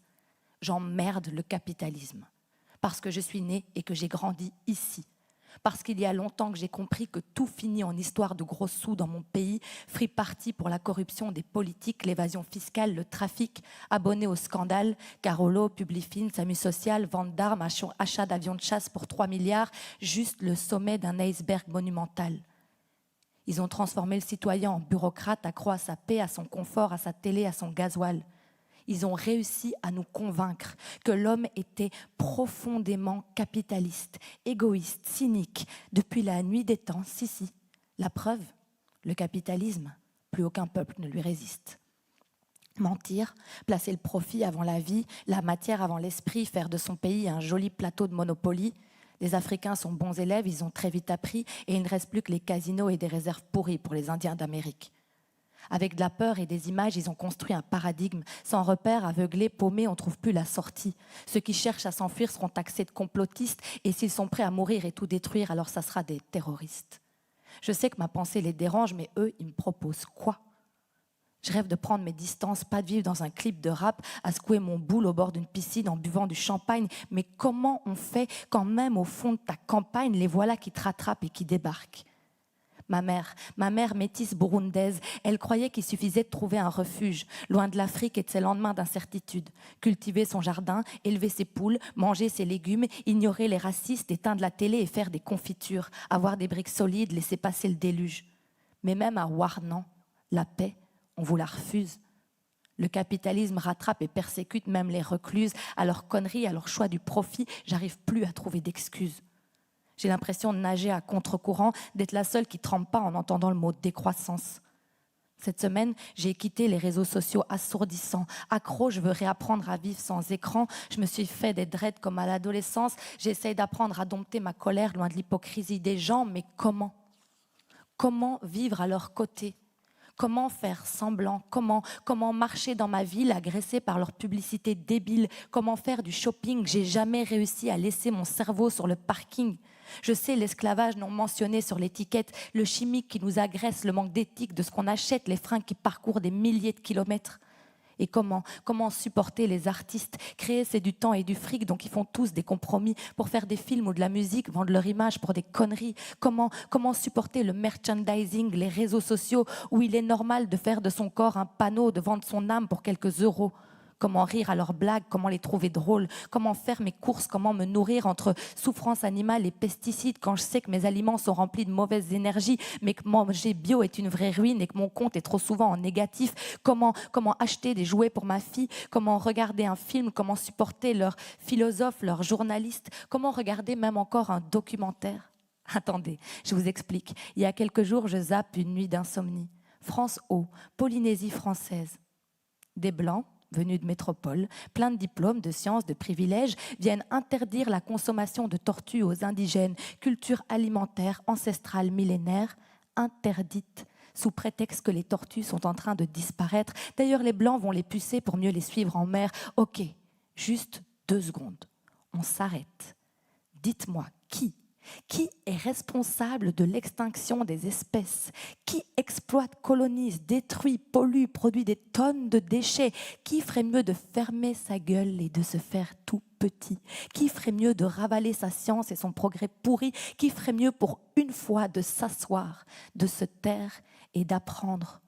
De se rappeler que les indigènes vivaient autrefois parmi les bisons, les tortues et les éléphants.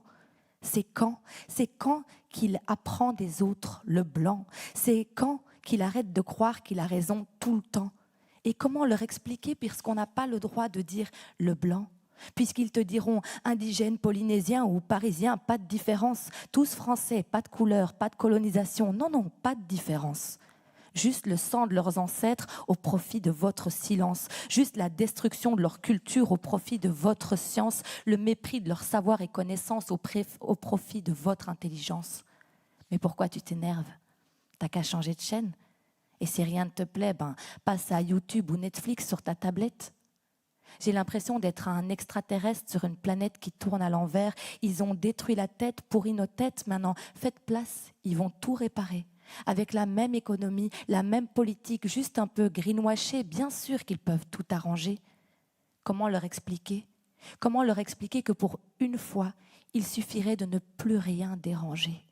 Que l'univers nous a fait une planète parfaitement équilibrée et qu'il y en avait qui avaient compris ça parmi les étrangers que la civilisation occidentale a massacrés? Comment leur dire que la solution, ça serait de ne rien arranger, de se taire? Pour une fois, d'écouter, de s'arrêter. Vous voulez sauver la planète? Commencez par sauver votre âme. Enlevez vos chaussures, vos vêtements, asseyez-vous et regardez danser les flammes. Écoutez ceux que vous appeliez singes, sauvages, sorciers, chamans. Écoutez les agriculteurs, les artisans, les artistes, les rêveurs. Écoutez les femmes. Écoutez ceux qui ne portent ni tailleur ni costume cravate. Rendez-leur leur terre, leurs ressources, leur pouvoir et taisez-vous un peu. Laissez-les raviver les anciennes mémoires et apprenez enfin. Apprenez à apprendre d'eux. Merci. Ok, un applaudissement pour Joycelem. Ah oui, ah oui, ah oui, là, I'm speechless. Elle est magnifique. Tu es magnifique, Joycelem. Goed. Et de Slem, on passe à l'agroécologie et food justice, oui. Un peu de balance un peu. Hein. Oui, notre prochain climate changer vous en dira plus à ce sujet dans un instant. Mais qui est-il? Eh bien, il lui-même est un défenseur de l'agroécologie comme alternative à l'agro-industrie. Une idée qu'il a défendue aux Nations Unies en tant que rapporteur spécial sur le droit à l'alimentation. Il l'a fait à l'université, mais aussi dans la rue. Un accueil chaleureux pour Olivier de Schutter. Bonjour Olivier.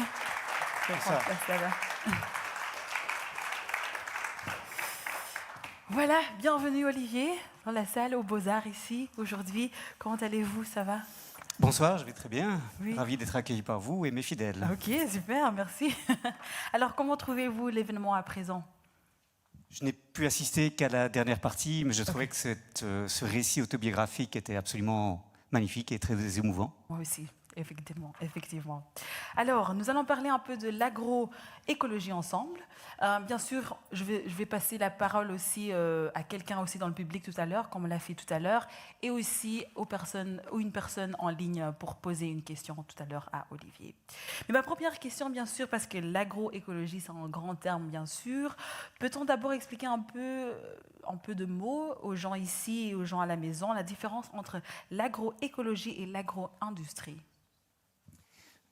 Oui, alors l'agroécologie est au fond une manière de concevoir la production agricole qui part de l'idée qu'on doit réduire la dépendance à l'égard d'intrants externes, d'engrais azotés, de pesticides, de semences produites par des firmes commerciales, et que, autant que possible, il faut boucler les boucles dans la production agricole, c'est-à-dire produire à partir des déchets agricoles que l'on produit, récupérer ces déchets pour en faire des ingrédients de production et produire de manière à avoir une diversité de cultures permettant aux plantes de se protéger les unes des autres, permettant aux arbres de favoriser la captation d'humidité dans les sols, permettant aux animaux, par leur déjection, de fertiliser les sols, de manière à avoir au fond une agriculture beaucoup plus cyclique plutôt que linéaire. C'est cela. Et c'est une manière à la fois de dire qu'il faut réduire la dépendance de la production agricole sur les énergies fossiles et qu'il faut, autant que possible, favoriser la diversité pour avoir une complémentarité entre les différentes plantes, entre les plantes, les arbres, les animaux. C'est cela l'agroécologie. D'accord. Et donc vous avez, je dirais dans votre travail bien sûr, et ce que vous en fondez, vous voyez dans cette crise climatique qu'il y a un manque d'agroécologie, ou comment est-ce que je pourrais dire, quel est le lien en fait entre la crise écologique, plutôt la crise climatique, l'agriculture et la faim? Oui, alors c'est important de voir que l'agroécologie présente par rapport à la menace du changement climatique deux atouts majeurs. D'abord parce qu'on favorise la diversité sur une même parcelle, à l'échelle de l'exploitation, plutôt que des grandes monocultures, on limite le risque. Et on a beaucoup d'études qui montrent que les pratiques agroécologiques qui favorisent la diversité permettent de résister beaucoup mieux aux chocs climatiques, aux chocs liés aux sécheresses, aux inondations et aussi aux chocs liés à l'invasion de prédateurs, etc. Donc c'est une manière de réduire le risque. Et puis deuxièmement, c'est une manière de permettre aux sols de remplir leur fonction de puits de carbone. Vous savez, on parle beaucoup en matière d'atténuation du changement climatique, de la nécessité d'isoler les bâtiments, de la nécessité de favoriser une électrification des transports, etc. Mais l'atout majeur que nous n'utilisons pas, c'est la santé des sols permettant aux sols de capter davantage de matière carbonique en leur sein. Pourquoi on ne le fait pas? Alors on ne le fait pas parce que c'est compliqué à faire dans un contexte où le marché demande que l'on produise des grands volumes de céréales ou de choses qui sont produites de manière uniforme sur des grandes échelles. On favorise les économies d'échelle, on favorise l'uniformisation de la production et on néglige les atouts de la diversité, y compris pour maintenir la vie biologique dans les sols et permettre aux sols de remplir leurs fonctions dans la régulation du climat. Et je pense que c'est vraiment une opportunité tout à fait importante dont on se prive. On parle beaucoup de la neutralité climatique à l'horizon 2050. Ce n'est pas seulement en réduisant les émissions qu'on va y parvenir, c'est irréaliste. Il faut aussi absorber les gaz à effet de serre qui sont dans l'atmosphère, notamment le dioxyde de carbone, et pour cela, les sols qui peuvent capter le carbone remplissent une fonction essentielle. Mais il faut que ce soit des sols qui vivent, qui aient une vie biologique, et c'est ce que l'agroécologie permet. Beaucoup. Alors, je voudrais un peu parler aussi sur les agriculteurs, bien sûr. Comment est-ce que les agriculteurs du Nord et du Sud peut-il être plus alliés plutôt que d'être des concurrents? Parce qu'on voit ça beaucoup. Oui, alors je crois que c'est au fond une allusion à la notion de souveraineté alimentaire qui est derrière cette question. Et ce qui est peut-être à souligner, c'est que depuis la fondation de la Via Campesina, la voie paysanne, la grande organisation transnationale de petits paysans en 1993, à Mons, en Belgique, depuis cette date, on constate des alliances à l'échelle mondiale entre organisations de petits producteurs de différentes parties du monde.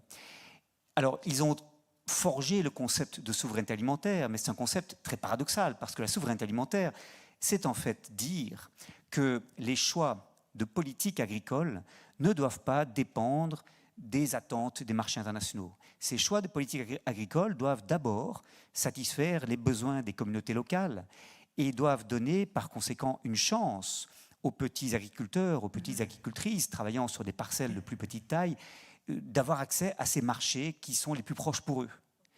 Et ce que ces agriculteurs et agricultrices ont fait au sein de la Via Campesina, c'est dire qu'ils ne sont pas concurrents les uns des autres.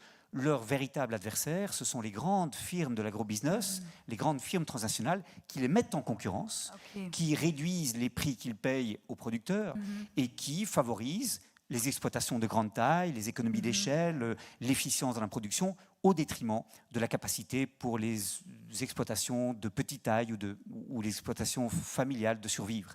Et donc voilà le message qu'ils ont lancé. Ils ont parlé de souveraineté alimentaire. En fait, ils auraient pu parler de solidarité entre paysans et paysannes du monde entier par-delà les frontières. Et le nom de souveraineté alimentaire est donc un petit peu ambigu, mais ça veut dire qu'il faut d'abord produire pour satisfaire les besoins locaux, produire davantage de ce que l'on consomme sur place, consommer davantage de ce que l'on produit sur place, plutôt que tout faire pour être compétitif sur les marchés internationaux. Parce que là, si on favorise cette compétitivité-là, c'est toujours les plus gros producteurs qui sont effectivement les fournisseurs privilégiés de l'industrie agroalimentaire de transformation. Ce sont toujours les plus gros producteurs qui vont ressortir gagnants. Mais donc vous êtes rapporteur spécial sur les droits de l'alimentation. Quelle est la politique alors qui est très nécessaire pour mettre en place cela? Je ne le suis plus, je l'étais jusqu'en 2014. Alors, c'est des informations que je n'ai pas, mais d'accord. Voilà. Donc je crois qu'on a gagné une bataille. Quand je compare la situation qui était celle du débat international en 2008, quand j'ai pris mes fonctions comme rapporteur spécial sur le droit de l'alimentation, et la situation aujourd'hui, 12 ans plus tard, je constate que des idées comme l'agroécologie, comme la souveraineté alimentaire, comme les droits des paysans, sont des idées qui sont entrées dans le débat public. Et aujourd'hui, dans les conférences internationales où les gouvernements se retrouvent, ces idées ne sont plus tabous, on les retrouve sous la plume des chefs d'État et de gouvernement dans les résolutions des organisations internationales. C'est vrai que de la rhétorique à la réalité, il y a une marge importante. On n'en est pas encore à remettre en cause le système, parce que ceux et celles qui contrôlent le système, ce n'est pas les gouvernements et ce n'est certainement pas les organisations paysannes, c'est surtout les grandes firmes de l'agrobusiness. Mais sur le plan des idées, je crois vraiment qu'on est sorti du paradigme des années 1980-1990 où l'on privilégiait la mise en concurrence des producteurs, les économies d'échelle, la libéralisation des échanges commerciaux de produits agricoles au nom de l'efficience économique. Je crois qu'on est sorti de cela, mais on n'est pas encore rentré vraiment dans autre chose. Super. Merci beaucoup, Olivier. Je garde mon temps, malheureusement. Je vais passer au public pour voir s'il y a des questions dans le public, pour des gens qui ont une question pour Olivier à ce sujet. Voilà, je vois déjà quelqu'un là derrière.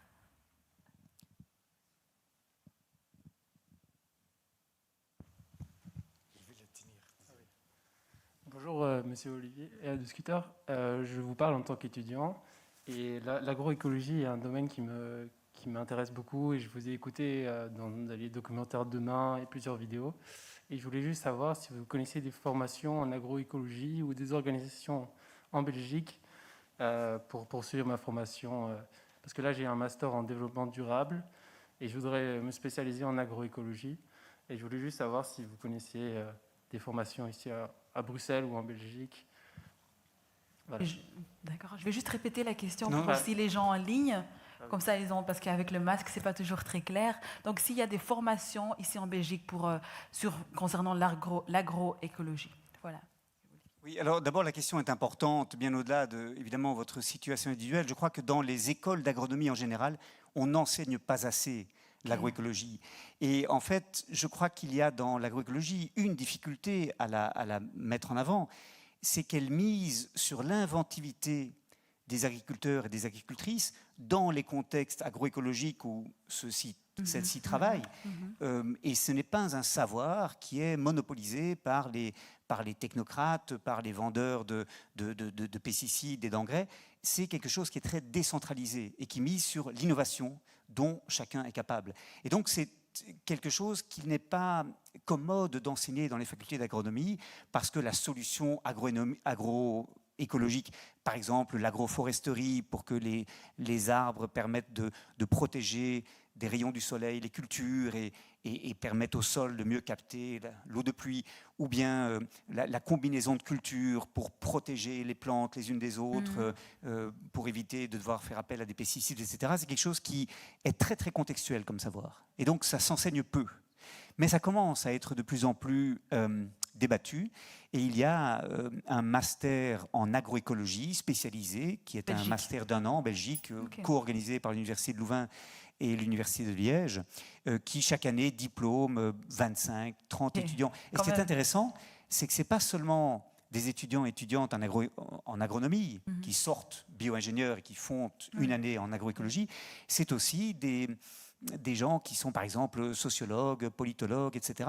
Parce que l'agroécologie, c'est aussi, bien au-delà d'une série de techniques agronomiques, c'est aussi une manière de concevoir le rôle de l'agriculture dans la société, une manière de concevoir l'organisation des marchés.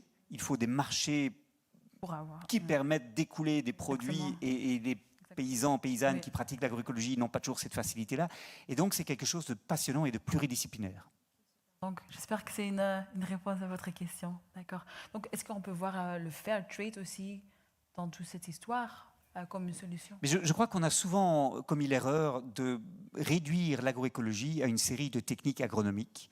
Et par exemple, vous savez peut-être qu'en 2014, en France, c'est Stéphane Le Foll, à l'époque ministre de l'Agriculture dans le gouvernement Valls, sous la présidence de François Hollande, qui était le promoteur de ça. Il avait fait adopter une loi, la loi d'avenir sur l'alimentation, l'agriculture et les forêts, qui promeuvait l'agroécologie en France, avec toute une série de dispositifs qui visaient à favoriser la diffusion de l'agroécologie, mais sans du tout aller au-delà de ce qui se passe dans l'exploitation agricole. Donc la question de l'aval, la question des filières, la question de la commercialisation, la question du pouvoir de négociation dans les chaînes était ignorée. Et je pense que c'est une erreur et que l'agroécologie, c'est bien plus qu'une question de technique agronomique faisant une meilleure utilisation des ressources rares à notre disposition. C'est une manière de penser le développement de l'agroalimentaire en général et la question du commerce équitable, pas seulement nord-sud, mais également dans les circuits courts qui mettent en contact directement les producteurs et productrices avec les mangeurs et mangeuses, est une question tout à fait clé.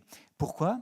Parce que quand on a 5 ou 10 hectares à sa disposition comme petit producteur maraîcher et qu'on veut pratiquer selon les principes de l'agroécologie en ayant une très grande diversité de choses que l'on produit, on n'est pas très intéressant pour les grands acheteurs. C'est très compliqué pour eux de vous acheter 1,5 tonne de ceci et puis 17 kilos de cela. Donc, on a besoin d'autres circuits de commercialisation.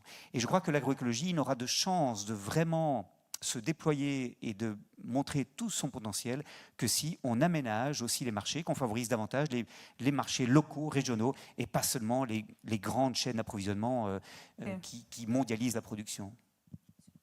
Merci Olivier. Je vais voir en ligne, on a aussi des gens en ligne ici aujourd'hui. Je vais voir... Oh, il y a beaucoup de questions. Ok, d'accord.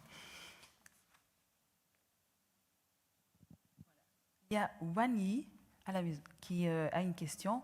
On sait que les arbres et les plantes absorbent du carbone et on a peu d'agriculteurs. Peut-on faire une combinaison de ces deux éléments, peut-être pour donner l'agroécologie un bon boost? Oui, c'est une question importante. Hein. Je crois que l'agroécologie, une fois de plus, c'est des bénéfices environnementaux auxquels j'ai déjà fait référence. Absorption des gaz à effet de serre, maintien de la biodiversité, résilience par rapport au choc climatique, etc. J'ai fait allusion à cela. Oui. Mais c'est aussi une source d'emploi dans les zones rurales qui souvent se désertifient, qui sont devenues des zones où, certes, les citadins ont des résidences secondaires, mais qui sinon sont perdus. En Belgique, sur 40 ans, on a perdu 70% de nos fermes. Et dans beaucoup de villages... En Wallonie, il y avait auparavant 6-7 fermes, il n'y en a plus qu'une. Et il faut bien comprendre qu'un des atouts de l'agroécologie, c'est qu'elle crée des emplois décents, au lieu d'être quelqu'un qui lit les étiquettes sur les bouteilles de pesticides et qui regarde sur les sacs d'engrais combien il faut en mettre par mètre carré. Oui. Non, l'agriculteur, l'agricultrice doit inventer des solutions qui minimisent l'usage de ces intrants externes. Mais c'est intensif en labeur, mais ça crée de l'emploi. Et on est dans une situation schizophrénique où d'un côté, tous les gouvernements de gauche comme de droite disent il faut créer des emplois absolument. D'un autre côté, ils favorisent des politiques agricoles qui détruisent les emplois tout le temps au nom de l'efficience économique, des économies d'échelle, de la compétitivité à l'échelle internationale. Et donc, moi je crois que cette question de Wani, c'est ça, est extrêmement intéressante parce qu'elle nous permet de mettre en lumière les contradictions des politiques que nous suivons. Moi, je crois que l'agroécologie, c'est une chance pour le développement des zones rurales, mais il faut qu'elle soit soutenue. Et aujourd'hui, reconnaissons que l'agriculture conventionnelle crée des dommages environnementaux, des dommages sociaux, destruction des exploitations familiales, des dommages sanitaires avec une alimentation de plus en plus transformée, riche, qui nous rend obèses et malades, et que cette agriculture conventionnelle n'internalise pas du tout ces coûts sociaux, ce qu'on appelle les externalités négatives. À l'inverse, l'agroécologie n'est pas du tout récompensée pour les services qu'elle rend à la société, à l'environnement et pour la santé des uns et des autres qui peuvent avoir accès à une alimentation plus diversifiée grâce à elle. Et donc, je crois que si on récompensait vraiment l'agroécologie en tenant compte de ses mérites, et si on obligeait l'agriculture conventionnelle à payer les dommages qu'elle cause à la collectivité, bien entendu, on verrait que l'agroécologie est absolument rentable et payable. D'accord, super. Très bien. On applaudit très fort Olivier de Schutter. Merci Olivier. Merci beaucoup. Goed. Een heel interessant debat opnieuw. En natuurlijk, als jullie vragen hebben, dan kunnen jullie ons altijd bereiken via de website van Oxfam. En dan kunnen jullie natuurlijk ook jullie gegevens daar achterlaten. Goed. Katrijn van Bouwel is onze volgende persoon. Aujourd'hui, on a vu passer de la musique, du slam et des activistes. Mais il manque encore une climatosophe, n'est-ce pas? Eh bien, elle est là, heureusement. En plus de cela, elle est écrivaine, improvisatrice, blagueuse et philosophe. Peut-être que vous avez même vu ou déjà lu son premier roman de Muse en het meisje, La Muse et la fille, ou l'une de ses chroniques parues dans l'édition du week-end de l'hebdo Flamand, Knack ou dans la magazine Charlie. On applaudit très fort aujourd'hui pour vous, Katrijn van Bouwel.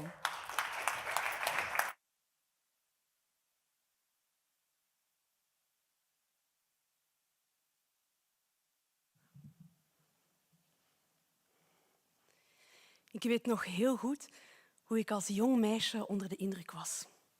Aan de schoolpoort liep een jonge man met een kapot t-shirt. En daarop stond een tekst. Ik ontcijferde de woorden terwijl mijn lippen de lettergrepen meevormden. Beter een gat in mijn theeshut, dan een gat in de ozonlaag. Mijn wereld stopte met draaien. Want de ozonlaag, die kende ik van de televisie. Net als die zure regen had ik ook iets horen waaien over dat gat. Maar die zure regen... Ik had het liefst weer of geen weer een paraplu meegenomen. Om mij te beschermen tegen die druppels die gaten zouden branden in mijn tere vel. Het leek iets waar gewone mensen of gewone meisjes zich niet mee moesten bezighouden. Het leek dramatisch, ver van mijn bed. En toch ging ik ermee slapen. Maar blijkbaar kon je de problemen van de wereld letterlijk aantrekken. Meer nog, je kon een stukje van jezelf, of in dit geval van je t-shirt, opofferen om een probleem zichtbaar te maken. Iets inleveren voor de goede zaak? Die slogan van dat gat was behoorlijk inspirerend voor een jong meisje. Of moet ik zeggen, voor een jong meisje met een nagelschaar. Ik begon overal driest gaten in te knippen, dapper de leuze verkondigend dat ik een gat in mijn jurkje, in mijn kussensloop of in mijn boek verkoos boven een gat in de ozonlaag. Mama! Mijn moeder dacht daar anders over. Ik vond dat een hoogst onrechtvaardige klimaatsituatie. Ik had duidelijk geen idee wat echte klimaatonrechtvaardigheid was, maar het idee bleef wel in mijn hoofd zitten. Als je wil dat iets gebeurt, dan doe je het best zelf. Dus droeg ik de last van de wereld op mijn kleine schouders. Ik voelde me schuldig als mijn boterhammen in zilverpapier verpakt werden, als we met de auto werden afgezet aan school. Ik bewaarde batterijen in mijn juwelenkistje en ik douchte zo koud mogelijk. Maar al gauw bleek dat dat dweilen was met de kraan open, zelfs half open. Ik kon het in mijn eentje niet oplossen. De poolkappen bleven smelten en het klimaat werd gewoon steeds warmer. En het hielp niet toen ik doorkreeg dat klimaatverandering zowat alles in de wereld slechter maakt. Verschillen uitvergroot en ook nog nieuwe problemen creëert. En hoe de landen die de grootste uitstoot produceren er amper gevolgen van ondervinden. Want ja, die zijn voor de arme landen. Internationale en lokale conflicten, mislukte oogsten, onhoudbare hitte, epidemieën, droogte, wateroverlast. De kers op de taart. Alle bestaande ongelijkheden worden versterkt. Vrouwen bijvoorbeeld blijken extra kwetsbaar voor seksuele uitbuiting en fysieke mishandeling. En de mensen die proberen te ontsnappen aan wat hen overkomt, de klimaatvluchtelingen, die sturen we het liefste terug, terwijl we onze handen in onschuld wassen met dat proper water dat wij wel hebben. Het was geen opbeurend plaatje. En ik voelde me machteloos. Stom. Wat maakte het uit en wat maakte ik uit? Het was te veel. En ik was te weinig. Ik voelde me steeds minder geroepen om te luisteren naar tips over water en energie besparen en ik smeet mijn engagement weg, zonder sorteren. Maar het verlangen, dat bleef. Naar wonen in een wereld die niet kapot gemaakt wordt. Naar de vrijheid die ik met natuur associeer. Want ook al ben ik amper uit mijn zetel en van achter mijn scherm weg te branden, toch doet de natuur me altijd zoveel deugd. Telkens weer hoe ik me kan verliezen in die omgeving en mezelf vinden. Zuurstof, een frisse wind die door mijn hoofd waait. Maar altijd een stemmetje in mijn achterhoofd dat zegt dat het een luxe is waar ik van geniet die niet iedereen gegeven is. Het feit blijft, hoe ik ook puzzel en pas, ik kan het niet in mijn eentje bewerkstelligen. Mijn beste klimaatneutrale zelf zal de boel niet redden. En wie dan wel? De systemen, de overheid, de bedrijven, de machtigen der aarde. Maar gek genoeg biedt dat idee me juist de vrijheid en dadingsdrang. Want oké, ik kan niet alles veranderen. Maar ik kan ervoor zorgen dat wie dat wel kan, het doet. Mijn stem kan hen mee ter verantwoording roepen. Ik was er vroeger van overtuigd dat het mijn daden waren die telden. Niet dus. Ook mijn woorden tellen. Juist mijn woorden. Mijn stem, jullie stem. Onze stem. Die stem roept ter verantwoording hen die de juiste beslissingen kunnen nemen op de juiste plek. Uiteindelijk zijn alle grote veranderingen van gewone mensen gekomen. de afschaffing van de slavernij, stemrecht voor vrouwen, de bevrijding van de apartheid. En ik weet niet hoe het met u zit, maar ik heb eigenlijk wel zin om eens een rol te spelen in zo'n beweging die de geschiedenisboeken ingaat. En ik hoef niet eens een hoofdrol te spelen. Ik ben niet de protagonist. Ik ben op dat toneel lakij nummer 3 of die gekke boom achteraan rechts. Onontbeerlijk onstage, maar niet met de meeste tekst. Het leven, dat is een speeltoneel en ik ben graag een klein radertje in dat geheel. Of zoals mijn mama zou zeggen, och kind, elkeen naar godsvrucht en vermogen. Hè. Geen hoofdrol, wel een glansrol. Ik luister naar de mensen ter plekke en naar wetenschappers die zoeken en onderzoeken en pistes voorstellen, die zekerheden postuleren en hypotheses op tafel gooien, die bredere plaatjes zien, over de grenzen heen. Samen. Want dat gat in de ozonlaag trouwens. In 1987 werd het Montreal-protocol getekend, waarin bijna elk land heeft afgesproken om geen stoffen meer te produceren die de ozonlaag aantasten. Nu, natuurlijk is dat geen sprookje waarbij alles in één keer wordt opgelost. Wetenschappers voorspellen dat de situatie van de ozonlaag tegen 2070 ongeveer terug zal zijn naar de situatie voor de jaren 80, toen de broeikasgassen de pan en de kapsels uitswingden. En ze houden de vinger aan de pols. Maar er is wel reden om voorzichtig positief te zijn. Problemen aanpakken op internationaal niveau werkt. Ja, dat is daar maar een voorbeeldje aan nemen, hè, de klimaatstop. Een mens zou er zijn nagelschaartje nog eens bij halen. En roepen, allemaal samen, over leeftijd, gender, continenten en geloof heen. Want beter een gat in die t-shirt dan een kloof tussen ons. Uiteindelijk willen we allemaal wat ik ook al wou toen ik zo groot op school zat. Speeltijd. Tijd om te ademen. Rond te crossen.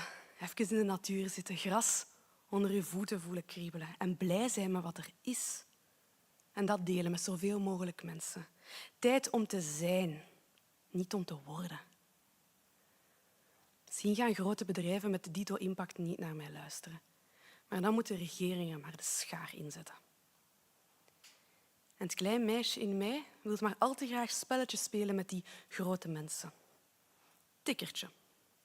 Tik. Jij bent hem. Tik. Luister naar de mensen ter plaatse. Tik. Luister naar de wetenschappers. Tik. Het is aan u. Nu. Geen verstoppertje meer. Of nog 1 keer. 1, 2, 3, 4, 5, 6, 7, 8, 9, 10. Wie niet mee is gezien, want wij komen.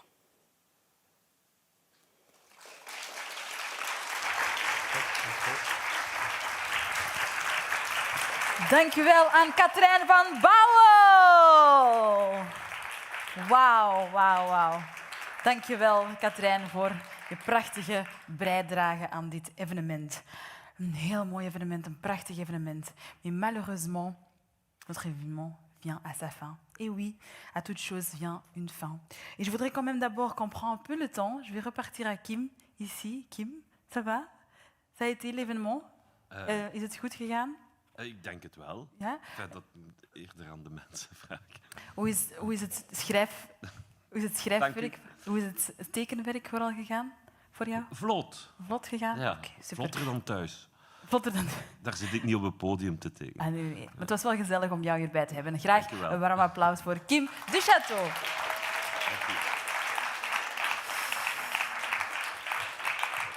Uiteraard ook dank aan alle sprekers en artiesten die vandaag het evenement mee vorm hebben gegeven. Ook aan hen een warm applaus graag.